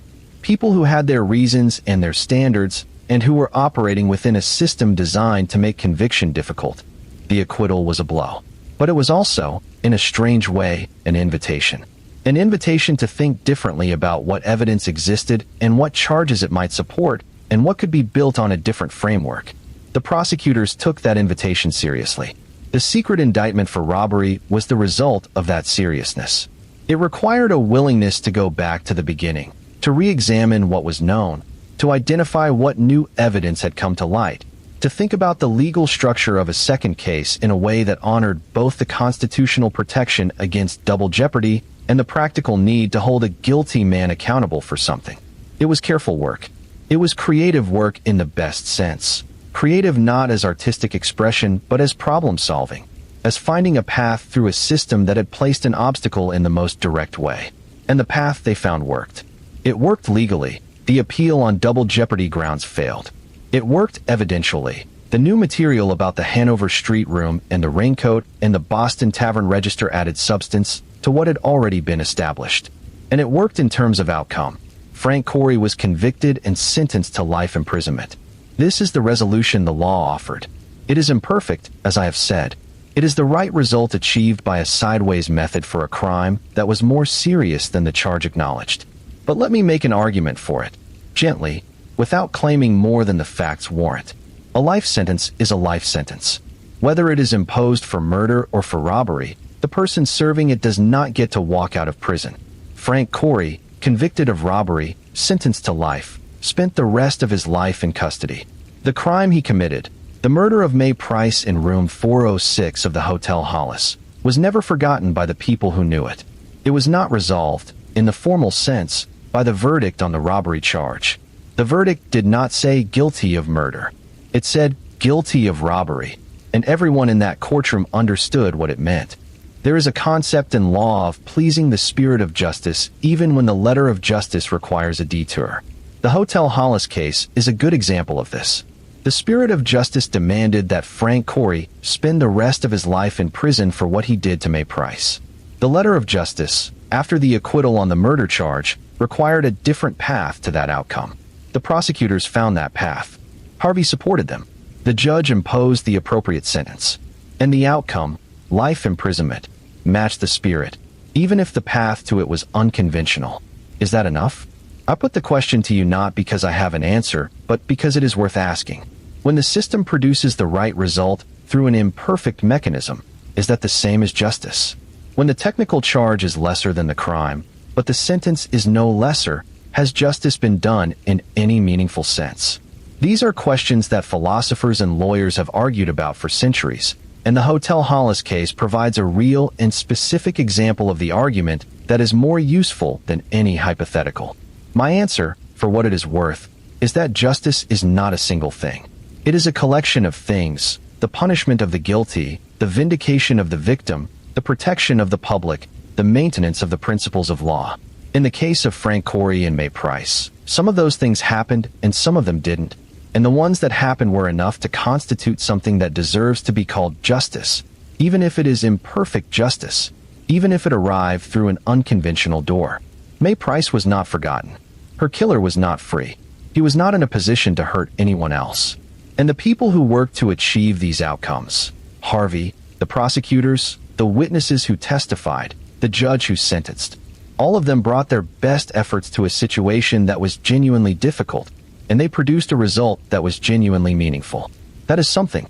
In a world where genuine justice is hard to come by, where cases go cold and killers walk free and families wait forever for resolutions that never come, the Hotel Hollis case, imperfect as it is, stands as a story in which persistence and careful work eventually produced an outcome that mattered.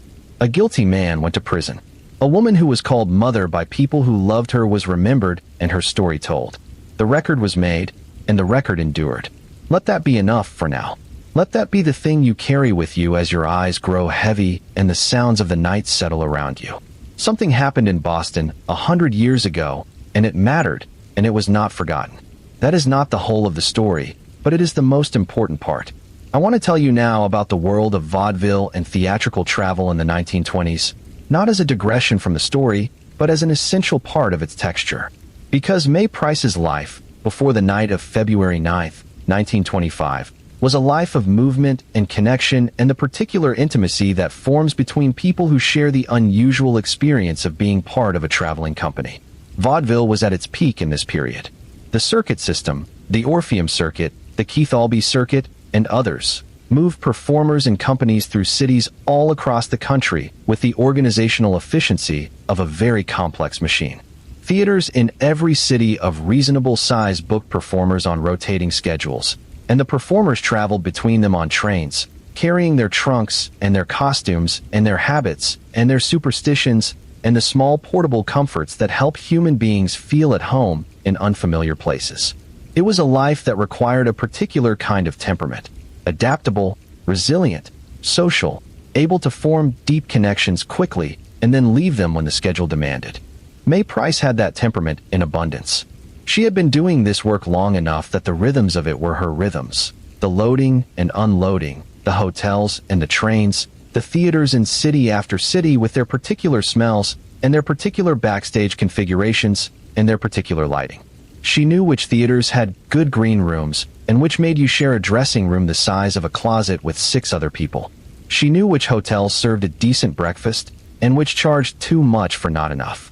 She knew the train schedules by heart, not from studying them, but from having lived them. And she knew people. This is perhaps the most important thing about May Price's world. It was a world of people, dense and interconnected and warm in the way that worlds built around performance and mutual dependence tend to be warm. The members of the Brown Derby Company were her people, not her blood family. She had Bill in New York for that. But her working family, the people with whom she shared the daily reality of theatrical life, the long days and the short nights, and the particular exhilaration of a show that's going well and the particular despair of one that isn't. They trusted her with money. I keep coming back to this, and I do it deliberately, because I think it is the most precise summary of what May Price was and how she was regarded. You don't give someone your money unless you trust them completely. You don't leave your pay envelope in someone else's hands unless you have watched that person for long enough and closely enough to be certain that they will keep it safe. The members of the Brown Derby Company had done that watching, and they had arrived at certainty, and they gave her their money. And she kept it safe, in the way she kept everything safe, until the night that a man she had never met decided that what was hers should be his. There is an injustice in that, beyond the obvious injustice of the murder. The injustice of trust betrayed, not by someone she trusted, but by someone who targeted her precisely because she was trustworthy. Because her trustworthiness made her the one who carried the money, and the money was what he was after. Her virtue, in this specific sense, made her a target. And that is a particular kind of cruelty that deserves to be named.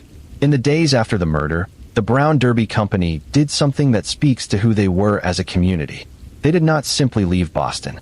They could not leave Boston immediately. The police needed them for questioning, and there were practical matters that had to be attended to. But in those days, in the disruption and the grief of what had happened, They took care of each other. They sat with each other. They talked.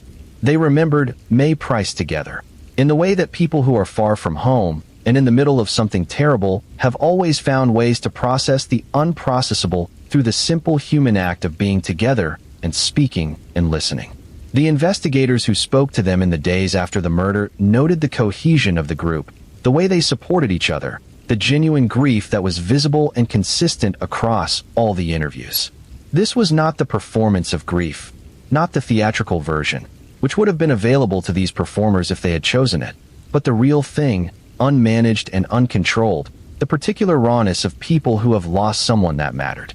It mattered to the investigation in one specific way. The unanimity of the portrait of May Price that emerged from those interviews told the investigators clearly that whatever had happened to her, it had not come from within the company. It had come from outside.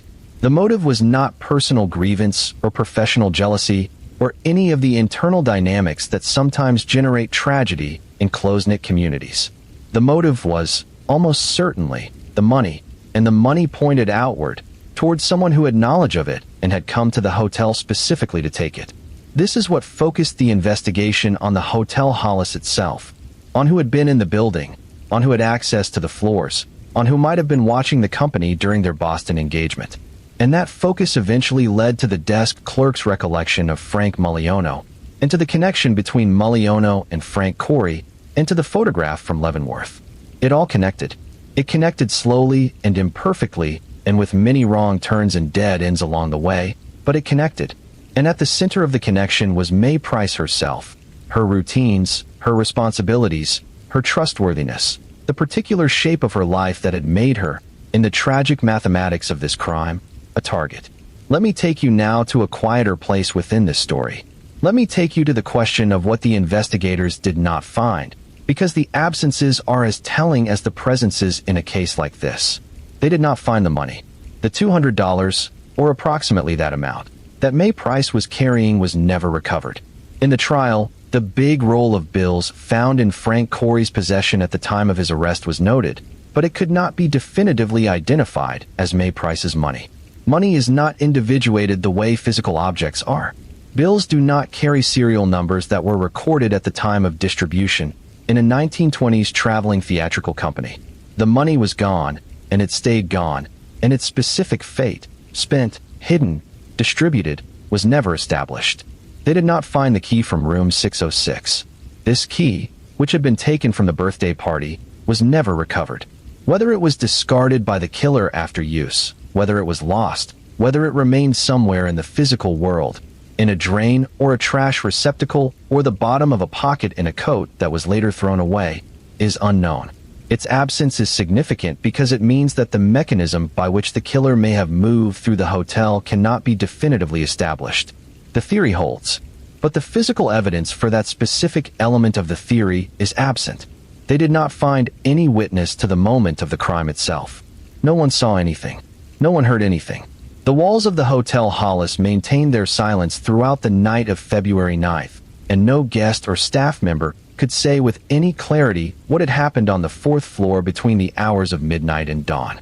The crime existed in a bubble of the unseen and the unheard, which is exactly what its perpetrator had planned for. These absences are frustrating, but they are also instructive. They tell us that Frank Corey, if it was Frank Corey, which the evidence strongly suggests, was skilled at what he did. He left almost nothing. Almost. He left a dropped cigarette and the marks on May Price's hands, and the citing by Miss Jensen, and the memory of the hotel clerk, and the name in the register, and the raincoat at the Crawford House Annex, and the record at Leavenworth. He left almost nothing, but almost nothing was enough. Barely enough. Enough, through long work and careful assembly, to put him in a cell for the rest of his life. And there is something satisfying in that, in the particular satisfaction of a thing that almost didn't work, but did. The case that almost went cold. The investigator who almost gave up. The prosecution that found a way where there seemed to be no way. The conviction that came through a back door because the front door had been closed. All of these almosts, stacked on top of each other, amount to something that is not quite triumph, but is more than failure. It is the kind of outcome that happens in real life, as opposed to stories, and that is perhaps why it feels true in a way that neater resolutions don't always manage. Real justice is messy and slow and full of detours and near misses and imperfect outcomes. In this case, 100 years old and full of its own imperfections, is a very real story of very real justice in all its messiness. You are safe, my sleepy friends. You are in your bed, or your chair, or wherever you have found to be comfortable tonight, and the sounds around you are familiar, and the night is ordinary. Let the story settle into you gently. Let it be what it is, a memory of something difficult that ended, eventually, as well as it could. Let your breathing slow. There is one more figure in this story that I have not spent enough time with, and I want to remedy that now. I want to talk about Miss May Jensen. She had been having an ordinary evening. Whatever she had done before the encounter in the corridor, whether she had been to dinner, or to a performance, or visiting with friends in the hotel, she was moving through the hotel on her own business, a professional woman, comfortable in the environment of theatrical hotels, not expecting anything unusual. And then she turned a corner, or she stepped into a corridor, and there was a man. She described him later, in the careful language that witnesses use when they are trying to be precise about something they experienced briefly and under conditions of stress: large, rough, out of place. She did not mean out of place in the sense of obviously conspicuous. A man who was obviously conspicuous would not have lasted long in a hotel corridor. She meant out of place in a subtler sense, the kind of wrongness that the body registers before the mind catches up to it. Something about the quality of his attention. Something about the way he occupied the space. Something that made her skin understand, before her brain articulated it, that she should not be here. She left.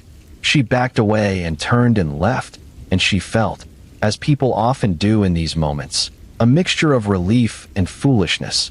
Relief at the distance she was putting between herself and whatever had unnerved her.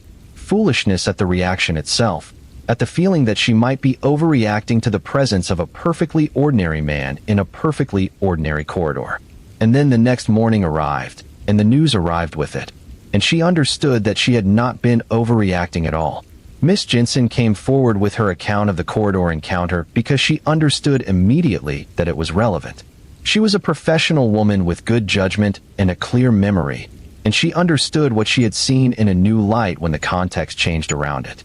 She went to the investigators, and she told them what she had seen, and she described it as precisely as she could, and she submitted to the photographs. Looking at the photographs they brought her, one by one or in groups, until she came to one that stopped her. Frank Corey's photograph from Leavenworth. She looked at it. She sat with it for the moment that careful witnesses sit with photographs when they are trying to be honest. And she said yes. This is the weight that Miss Jensen carried from that morning forward. The certainty, or the close enough to certainty that a good faith identification represents, that the man she had seen in the corridor was the man in the photograph, was the man who had gone to room 406 that night and done what he had done. She carried that certainty through the first trial, where she testified and where her identification was challenged and where the jury ultimately decided it was not enough. She carried it through the period of the acquittal, when Frank Corey walked out of the courthouse a free man, and she had to live with the knowledge that she had done everything right, and it had not been enough. What that feels like, to have told the truth and done your duty, and then watch the system fail to act on what you told it, is something that is difficult to describe to someone who hasn't experienced it. It is a particular kind of helplessness, the helplessness of having done everything correctly and watching the outcome be wrong anyway. And it is compounded by the fact that the person who did the wrong thing is now free, is back in the world, is moving through the streets under their own power with a legal acquittal in their pocket. Miss Jensen did not stop being a witness after the first trial. She remained part of the record. And when the second trial came, when the robbery case was built and the secret indictment was filed and Frank Corey was in custody again, she was still there, a witness whose testimony had not changed, whose identification had not wavered, who had been right the first time and remained right the second time. In this particular story, with all its complications and detours and imperfect resolutions, Miss May Jensen is one of the clearest moral examples. She saw something. She was frightened by it. The next morning, she understood why, and she told the truth about it, consistently and under challenge, through 2 trials and everything in between. That is not dramatic. It is not the stuff of action sequences or sudden revelations. It is just a person doing the right thing when it would have been easier to stay quiet. when it would have been understandable to say that she wasn't sure, that she couldn't really be certain, that the corridor had been dim and the encounter brief and the memory possibly unreliable. She didn't say that. She said what she knew and what she had seen, and she kept saying it. And it mattered. It was part of what mattered. One thread in a web, but a thread that held. I find myself thinking about what it would have been like to be Miss Jensen in the days and weeks after the murder, before the investigation produced anything solid. She had seen the man. She had reported it. And then there was nothing she could do but wait and see if what she had reported would turn into something. She went on with her life, presumably, performed her shows, traveled on to other cities, did the work of being a vaudeville actress in the mid-1920s. And somewhere under all of that, she carried the image of a large, rough man in a corridor and the knowledge of what had happened to the woman on the 4th floor.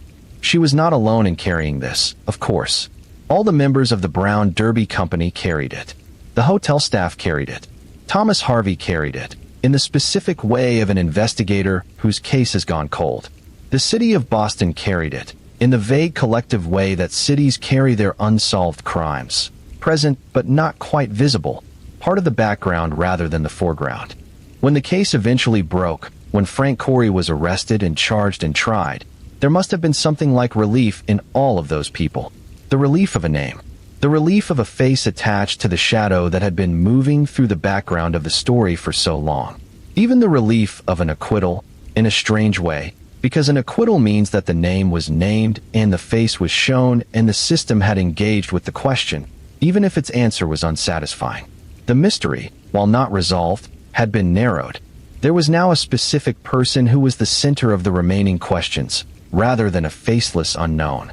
And then the robbery conviction provided a different kind of relief, the relief of consequence, of the machinery of justice having produced, through whatever imperfect path, an outcome that matched the reality of what had happened. Frank Corey was in prison. He would remain in prison.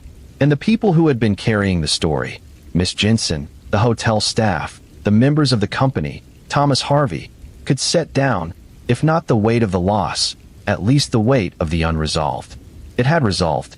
Imperfectly, slowly, through detours, but it had resolved.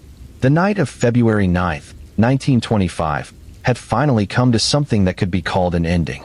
But endings in true crime are not always endings in the way that stories end.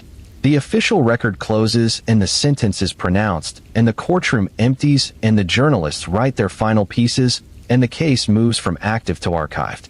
But the people who lived it keep living. May Price's husband Bill went on, without her. The members of the company went on. Thomas Harvey went on, presumably to other cases, other files, other periods of patient attention waiting for something to surface. Miss Jensen went on, and May Price herself, in the sense that a person continues in memory and in the ripples they leave in the lives they touched, went on too. She is going on right now, here, in this telling. 100 years after the night of February 9th, her story is being spoken and heard and carried forward. She is not forgotten. There is a poem that I keep thinking of as I tell this story, though I will not recite it here because it belongs to someone else. But the thought it contains, the thought that the dead are not gone as long as they are remembered, that remembering is an act of presence rather than an act of mourning. That thought feels true and important when I think about May Price. She was a woman who was present in the lives of the people around her. She made herself felt, in all the ways that good people make themselves felt, through care and reliability and the particular quality of attention that tells people they are seen and valued. Her death took her physical presence away, but it did not and could not take away the fact of what she had been and what she had meant. Those of you listening tonight have, in some small way, brought her into your present.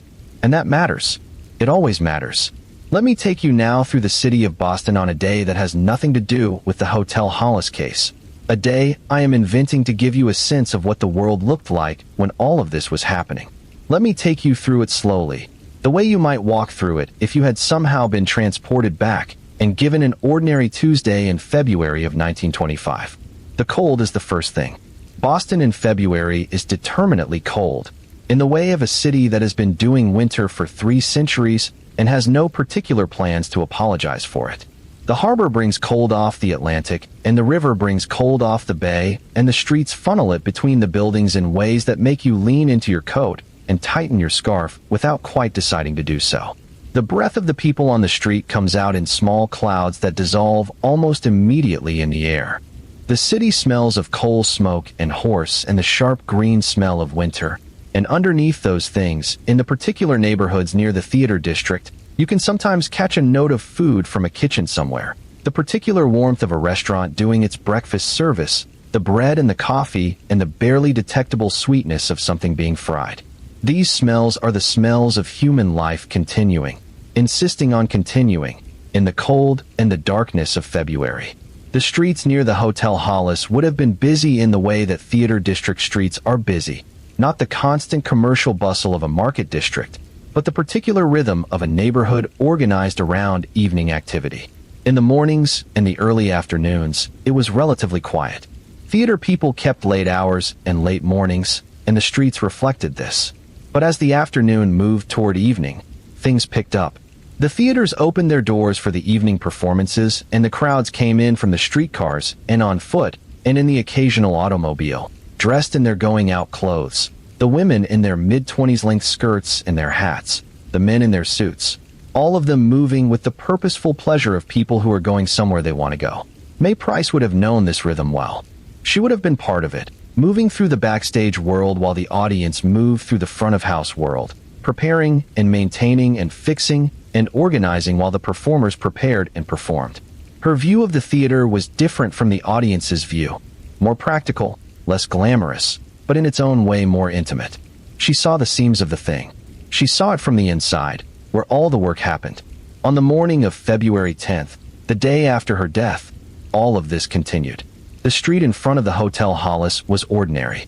The theater district was preparing for another day of whatever that February Tuesday held.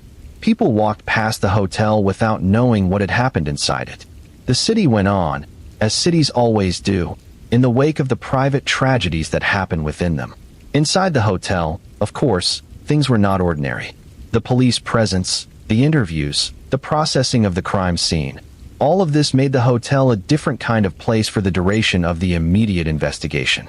The guests on the fourth floor, and eventually all the guests, were aware that something had happened. The particular hushed quality of a hotel where something terrible has occurred is different from ordinary hotel quiet. It is a quiet that knows something and is being careful around the knowing.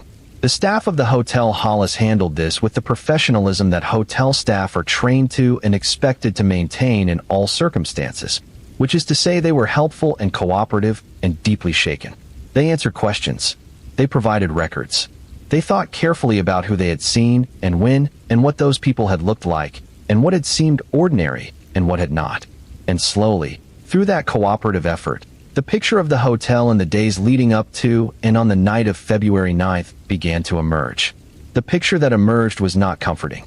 It was a picture of a hotel in which a man had been hiding in plain sight, or nearly in plain sight, for several days, planning, watching, preparing. He had been registered, legally, under a false name. He had paid his bill, presumably with the cash that men of his particular profession tended to carry. He had not attracted enough notice to be remembered with any specificity until the photograph arrived and unlocked the desk clerk's memory. He had been the kind of guest who doesn't register as significant, not remarkable, not alarming, not the thing you think about at the end of your shift when you're reviewing the day. This is how these things happen. This is the actual mechanism of these crimes, stripped of the narrative convenience that stories impose on them. No one noticed because there was nothing, in the moment, to notice. No alarm, no obvious wrongness, no clear signal. Just a man checking in, paying cash, staying for a few days, checking out, and then coming back. The question of how Frank Corey got back into the hotel after his checkout is one that the record addresses only obliquely. Hotels in that era did not have the kind of electronic security that modern hotels have. No key cards, no electronic locks, no cameras.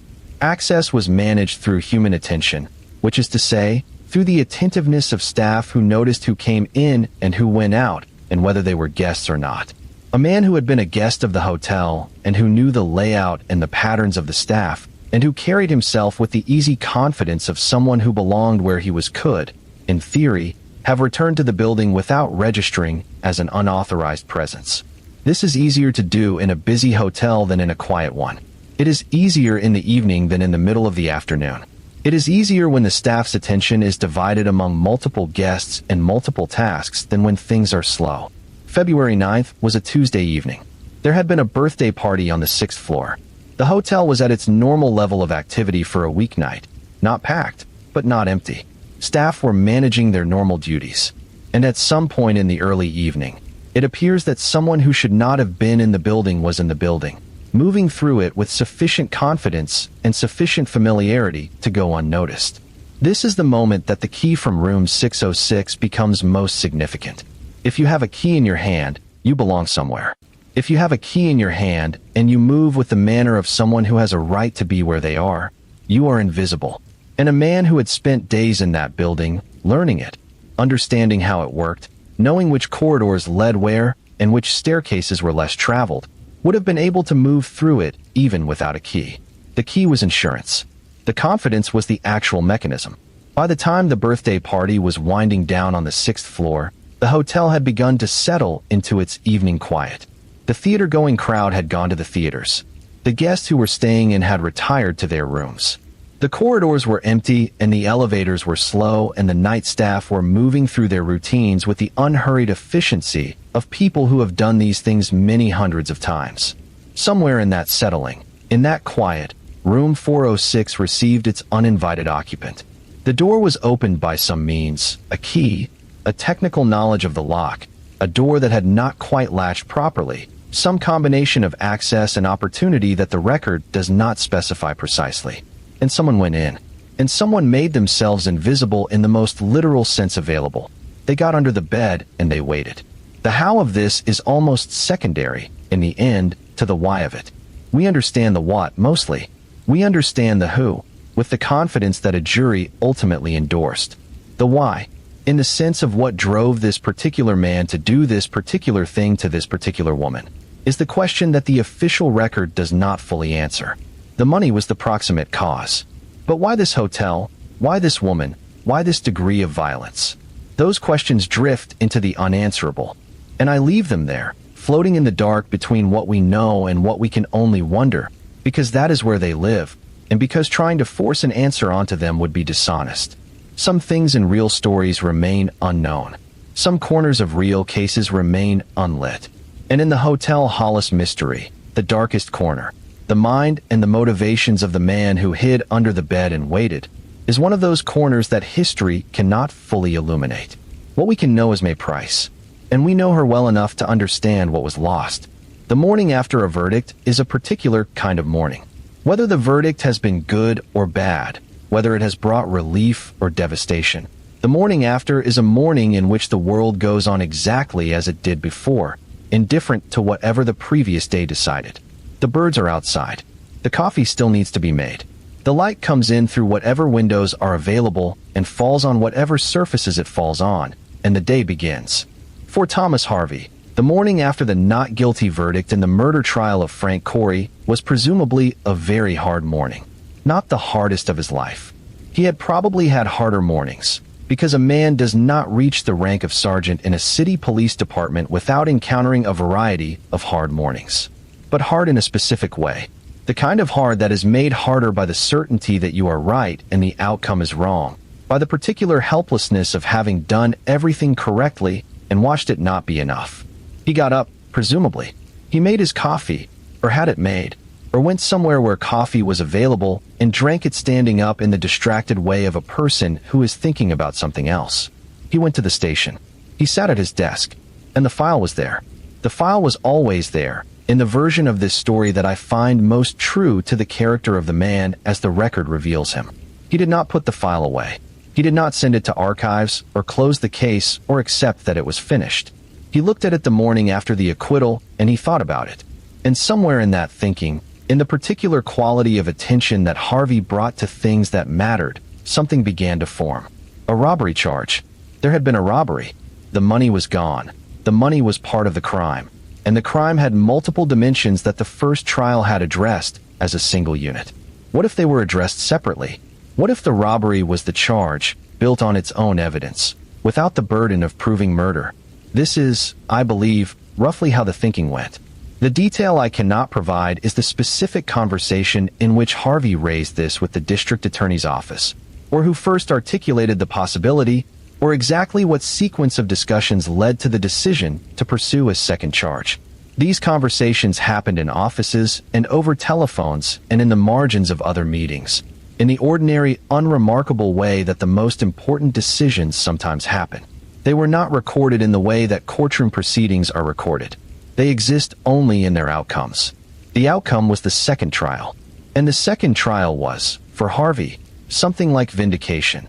Not the vindication of a murder verdict, which would have been cleaner and more complete, but the vindication of his certainty that Frank Corey was guilty of something terrible and that the system had more to say about it than the first jury's verdict had said. I want to tell you something about vindication, about the real thing rather than the dramatic version. The real thing is quieter than you expect. It does not arrive with music. It arrives in the ordinary morning, in the ordinary office, when someone who has been waiting for the right outcome reads a document or receives a call, or hears the words that tell them the thing they believed has been officially confirmed. And there is something that might be relief, and something that might be satisfaction, and something that might be tiredness, because getting to vindication took so much out of you that you are not entirely sure you have enough left to properly appreciate it. Harvey must have felt something like this when the robbery verdict came in. The certainty that had sustained him through a year of patient work, through the frustration of the acquittal, through the patient construction of the second case. That certainty had been validated. Not in the way he had originally hoped for, not with the word murder on the verdict form, but validated. He was right. The jury agreed that Frank Corey had done something terrible at the Hotel Hollis on the night of February 9th, 1925. And the judge had agreed that the appropriate response to that terrible thing was life imprisonment. It is enough. It is not everything, but it is enough. I want to shift now to a broader reflection on what this case tells us about the nature of justice in its institutional form, not to make an argument about policy or law, but simply to observe what the Hotel Hollis case demonstrates through its specific example. The first thing it demonstrates is that justice is slower than we want it to be. We want it to be swift. We want the crime and the consequence to be closely connected in time. We want the delay between harm and accountability to be short enough that the connection is clear and unmistakable.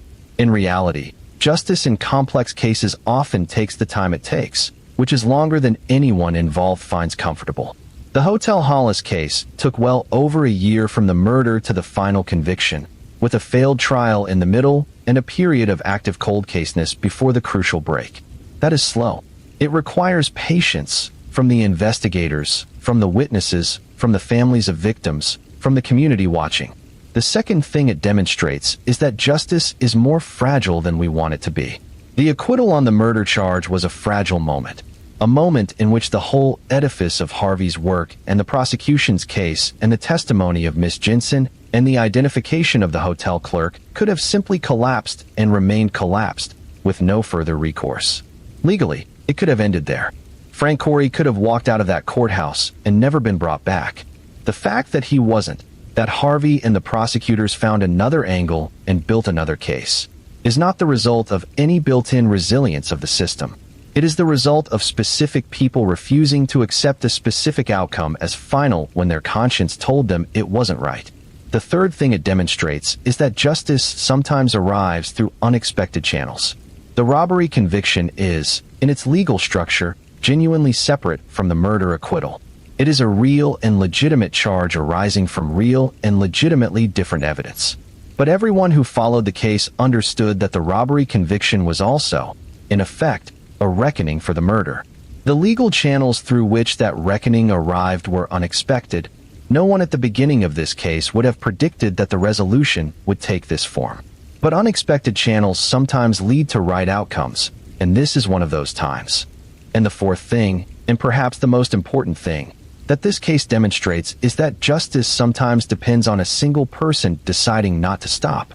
If Thomas Harvey had put the file away when his colleagues moved on, the Hotel Hollis case would have remained one of Boston's many cold cases, a file in an archive, a reference in some history of the period, a crime that was noted and forgotten.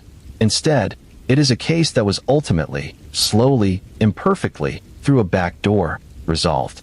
And the resolution happened because one person kept the file on his desk and kept asking questions and refused to accept that not having answers yet was the same as there being no answers. This is perhaps the most useful thing about the Hotel Hollis mystery, considered as a story rather than a historical event. It demonstrates the actual, specific importance of persistence in the face of discouragement. It demonstrates what one person's refusal to give up can ultimately produce. And it does this not through a fictional hero with extraordinary gifts or impossible luck, but through a real person doing real work in a real institution that was sometimes aligned with his goals and sometimes not. Thomas Harvey was not famous. He is not in the history books. The Hotel Hollis case is, as I mentioned early in this telling, one that most people have never heard of. But within the case, he is the reason that the story has the ending it has. Without him, it ends with a cold case. With him, it ends with a life sentence. That is the specific, concrete, measurable difference that one person's persistence made. I find that comforting in a way that is worth sharing. The world is full of cases that went cold, crimes that went unpunished, questions that were never answered. The Hotel Hollis case is a case that almost joined that list and didn't. And the reason it didn't is human and specific and not magical at all. It is the reason of a man who kept his file on his desk and kept coming back to it. There is something hopeful in that, if you are willing to look at it from a certain angle. Not naive hope, not the hope that every case will be resolved and every guilty person will be caught. The record does not support that kind of hope. But the specific, grounded hope that comes from seeing what one person's sustained attention can accomplish. That kind of hope is not about guarantees. It is about possibilities. And the Hotel Hollis case is a real historical example of one of those possibilities being realized. Let that be something you carry with you as you drift toward sleep tonight. Not the darkness of the crime, but the light of its eventual resolution. The persistence that made the difference. The women and men who refused to look away. The story that, 100 years later, is still being told. Before we close the Hotel Hollis chapter and prepare to rest, I want to return one final time to the building itself. The hotel, the physical place where all of this happened. Hotels are interesting structures for the holding of stories because they are designed to be temporary. They are built to house people in transit, people who are going somewhere, people who have just arrived, people who are between one place and another. They are places of impermanence by design, and yet the stories that happen within them have a permanence that the buildings themselves often outlast. The Hotel Hollis in Boston is not the building it was in 1925. The Boston of 1925 is not the city it was. The theater district has changed, and the streets have changed, and the particular configuration of cobblestone and gaslight and theater marquee and hotel sign that made up the world of May Price's Last Night is long gone, replaced by different configurations of concrete and electric light, and changed names and changed purposes. But the story is still here. The file exists, somewhere in the archives of the Boston Police Department and in the records of whatever courts handled the trials. The newspaper accounts exist in the archives of the libraries that preserve them. The memories of the people involved are gone with those people, but the records of what they said and did remain, in the careful bureaucratic script of 1920s legal proceedings and the slightly less careful but more vivid script of 1920s journalism. And now the story exists here, in this telling, in this particular form, shaped for the quiet of the night, for the kind of listening you do with your eyes closed and your body at rest, for the particular quality of attention that belongs to the hours between midnight and morning. It has traveled from a hotel corridor in February of 1925 to wherever you are right now. And that journey is itself remarkable, if you think about it. 100 years across time, from a specific room in a specific building to your particular ear in your particular place.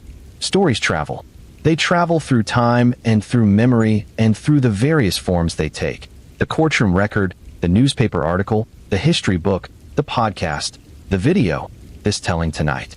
And in every form they take, they carry something of the original moment, the original people, the original weight of what happened.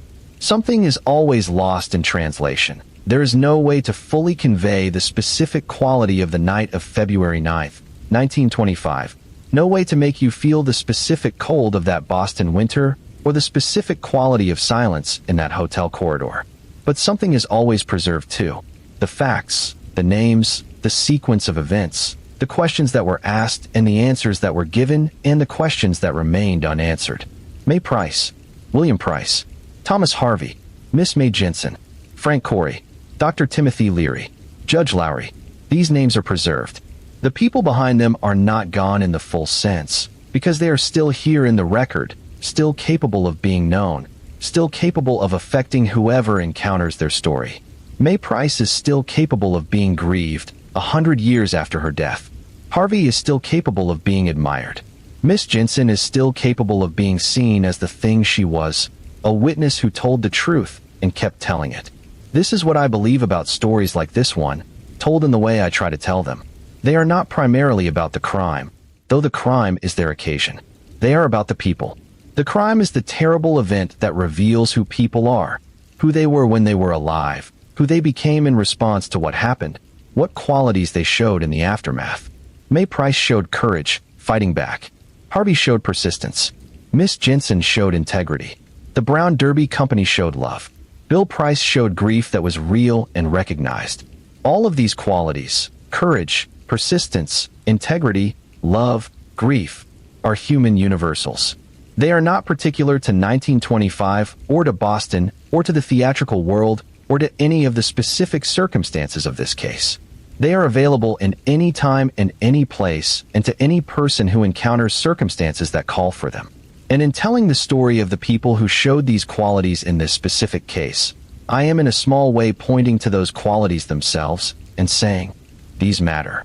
These are what we are talking about, under the surface of the crime and the investigation and the trial. This is why true crime, when it is told with the right kind of care, is not merely titillating or frightening, but genuinely useful. It is a way of looking at human beings under pressure and seeing what they are made of. It is a way of understanding the range of human action, from the worst to the best, through specific real examples rather than abstract principles. And in the specific real example of the Hotel Hollis case, what you see is a range that goes from the cold deliberateness of the crime to the warm persistence of the investigation, from the worst of what human beings can do to the best. I have told you this story, and you have listened, and now I want you to do something simple. I want you to take a slow breath in. Let it fill your lungs, and let your chest rise with it, and hold it for just a second, 1 second of stillness. And then let it go. Let it all go. The story, the details, the questions that don't have answers. Let them settle into the background, into the part of your mind that holds things while you sleep. They will be there in the morning if you want them. But right now, you don't have to hold them. You are safe. The night outside your window is just the night, ordinary and quiet and not asking anything of you. The sounds around you are familiar. Your body is warm. You have been a good listener tonight. You have paid attention to something that mattered, and that attention was a gift to May Price, who deserved to be remembered, and to yourself, who needed something to listen to in the dark. Rest. There is a particular kind of peace that comes at the end of a long story, and I want to stay in that peace for a while before I fully close this chapter. I want to move through it slowly, the way you move through the last pages of a book that you don't quite want to end. The Hotel Hollis mystery, as I have come to think of this case, is not merely a mystery in the whodunit sense, though it has elements of that, certainly, the search for the identity of the perpetrator and the slow assembly of evidence that eventually revealed him. It is a mystery in a deeper sense, the sense in which the most interesting questions are not the ones the legal system can answer. The legal system can answer, and did answer, the question of who, Frank Corey, to the satisfaction of at least one jury. It answered the question of what, through the testimony of Dr. Leary and the evidence of the crime scene.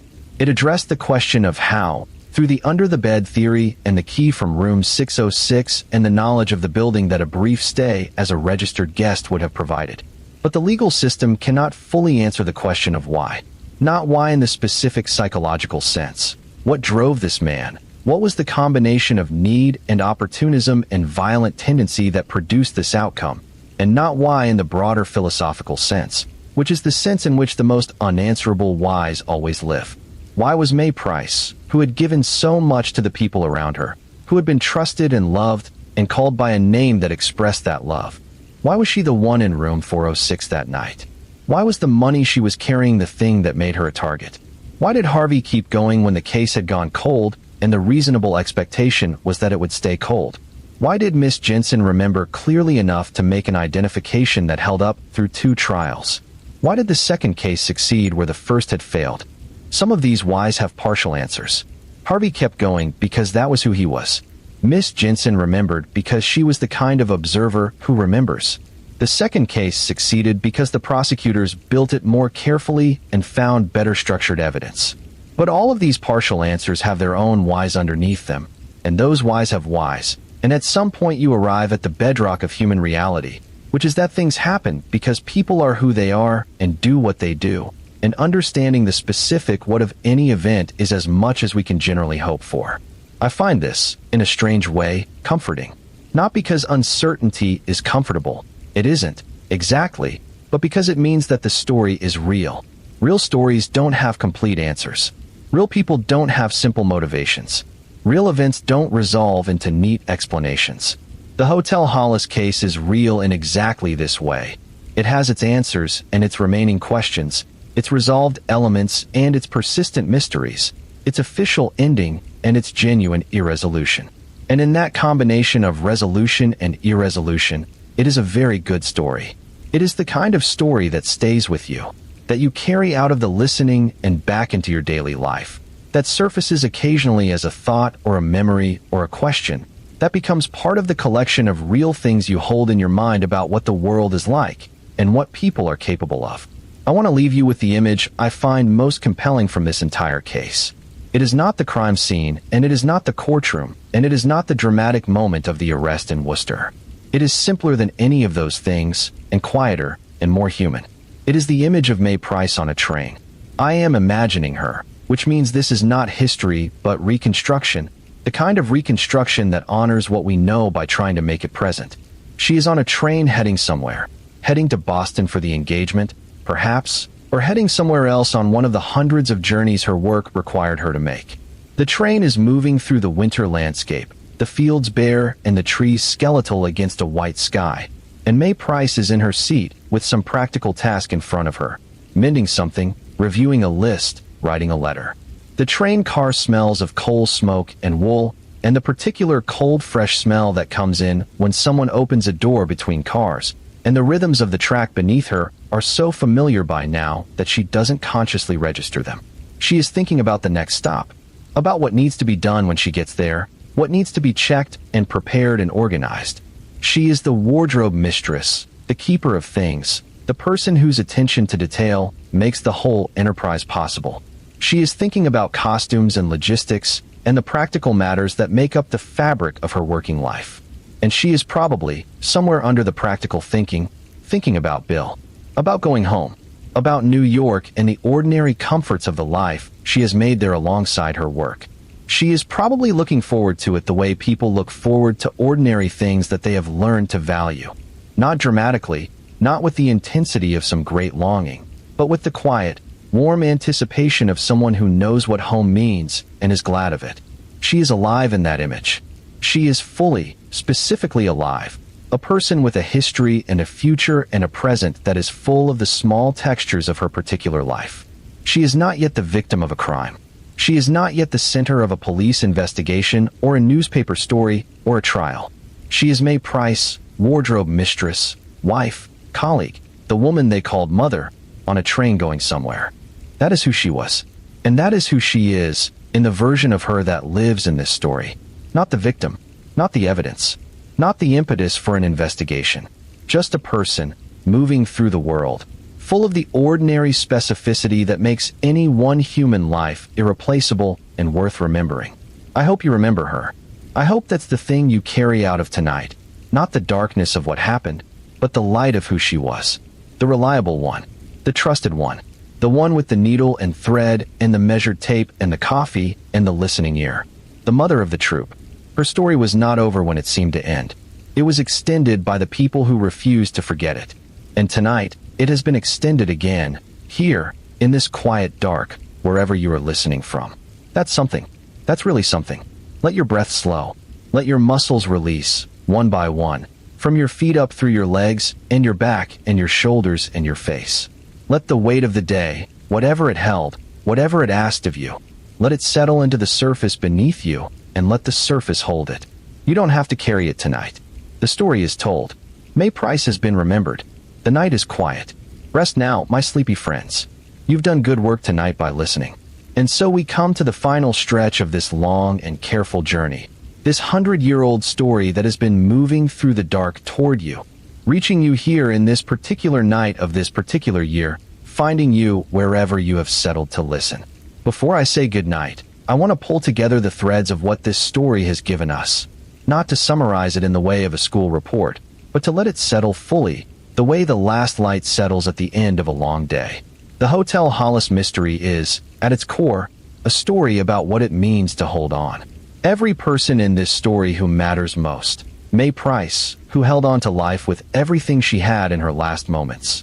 Thomas Harvey, who held on to a case when every institutional force was pointing toward letting it go. Miss May Jensen, who held on to a memory and held on to her testimony through 2 trials and an acquittal and the pressure of uncertainty. The members of the Brown Derby Company, who held on to each other in the aftermath of something that could have broken them. All of these people demonstrate, in different ways, the same quality. The refusal to let go of what matters. Holding on is not glamorous, as I have said. It is not the quality that makes for the most exciting chapter of any story. But it is the quality that determines the ending of this one, and maybe of every story where the ending matters. Frank Corey, in a way, also held on to his silence, held on to his denial, held on to the strategy that had served him through the interrogation room and the first trial. But holding on is not always the same as prevailing. And in this case, the holding on of the people who were right outlasted the holding on of the person who wasn't. There is justice in that. Not the perfect justice that would have come with a murder conviction. Not the clean, narrative satisfaction of a story that resolves exactly as it should. But real justice. The justice of a world where, sometimes, persistence and integrity and the refusal to accept a wrong outcome actually produce a better one. That kind of justice is available in the real world, imperfectly and inconsistently, and when it appears, it deserves to be recognized and honored. The Hotel Hollis mystery produced that kind of justice. Through the long, exhausting, imperfect path of 2 trials and an acquittal and a second charge and a life sentence, it produced an outcome that was right. The wrong person went to prison. The person who was guilty went to prison. And he stayed there. Now, I want to do something for you before I close. I want to remind you of something that you may have partially forgotten in the course of this long story. Because long stories have a way of pulling you away from yourself and into their world, and it is good, at the end, to be reminded of where you are. You are safe. You are in a place that is known to you, surrounded by objects and sounds and smells that are familiar. The night outside is just the night. It is not threatening you. It is not asking anything of you. It is simply the ordinary dark that falls every evening and lifts every morning and has been doing so for longer than any human story can reach. You are warm, or warm enough. Your body is doing the things it does, breathing, circulating, maintaining you with the quiet competence of a body that knows what it's doing. And you have spent time tonight with something that matters. You have given your attention to a story about real people in a real place in real history, and your attention is not a small thing. Attention is the most finite and most valuable resource any of us has, and the choice to spend it on something, rather than on the millions of other things you could be paying attention to, is a choice that matters. You chose to pay attention to May Price, to Thomas Harvey, to the world of 1925 Boston and the Hotel Hollis and the long, patient, imperfect work of justice. That choice honored the people in this story. It kept their story alive for the duration of your listening. And that is enough. That is, in fact, more than enough. If you are still awake, and some of you will be, because there are always some of you who come for the story and end up lying in the dark, eyes open, thinking about the questions that don't have answers, then I want to hear from you. Tell me, in the comments, what stayed with you. Tell me which part of this story settled into you most deeply. Was it May Price on the train, which I invented for you, but which I believe was real in all the ways that matter? Was it Harvey at his desk, keeping the file alive? Was it Miss Jensen in the corridor, turning around and leaving because something told her to? Tell me. I read every comment. This community, the people who come here in the dark and listen together without being in the same room. You matter to me, and what you think and feel about these stories matters.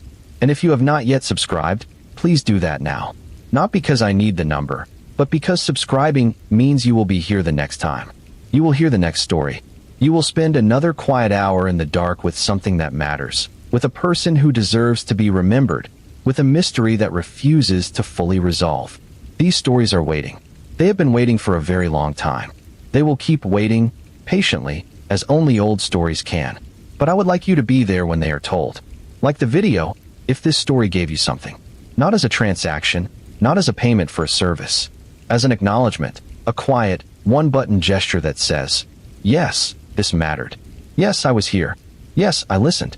And now, my sleepy friends, we come to the end. The Hotel Hollis stands in 1925 Boston, or the memory of it does, with its fourth-floor corridor, and its sixth-floor party, and its desk clerk who noticed things, and its bellboy who ran to the station with words that changed everything. Thomas Harvey sits at his desk with the file in front of him, patient and unwilling to stop. Miss May Jensen walks away from a corridor encounter that frightens her before she knows why. May Price packs her bags for a morning train to New York, mostly packed, nearly ready to go home. These moments are fixed now, fixed in the record and in the memory and in the telling and in your listening.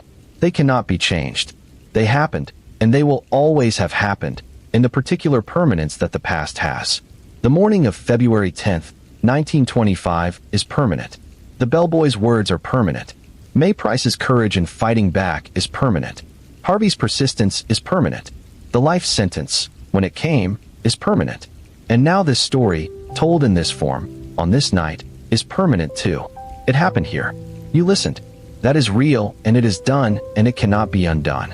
It is enough to close the night with. More than enough. Sleep well. You are safe. The dark outside is ordinary and the sounds around you are familiar, and the morning is coming in its own time, not hurrying, not late. You have honored someone worth honoring tonight, and that is a good thing to have done. Good night, my sleepy friends. Good night from Mr. Midnight. I will be here when you come back. The Hotel Hollis mystery rests now, in the quiet dark, in the 100-year-old archive of things that happened and were remembered and were told again and again, each time to someone new. Each time in a different dark and a different year and a different listening ear. It rests with May Price, who was the wardrobe mistress and the keeper of things, and the woman they called mother, and the woman who fought back, and the woman who is still, all these years later, here. Good night.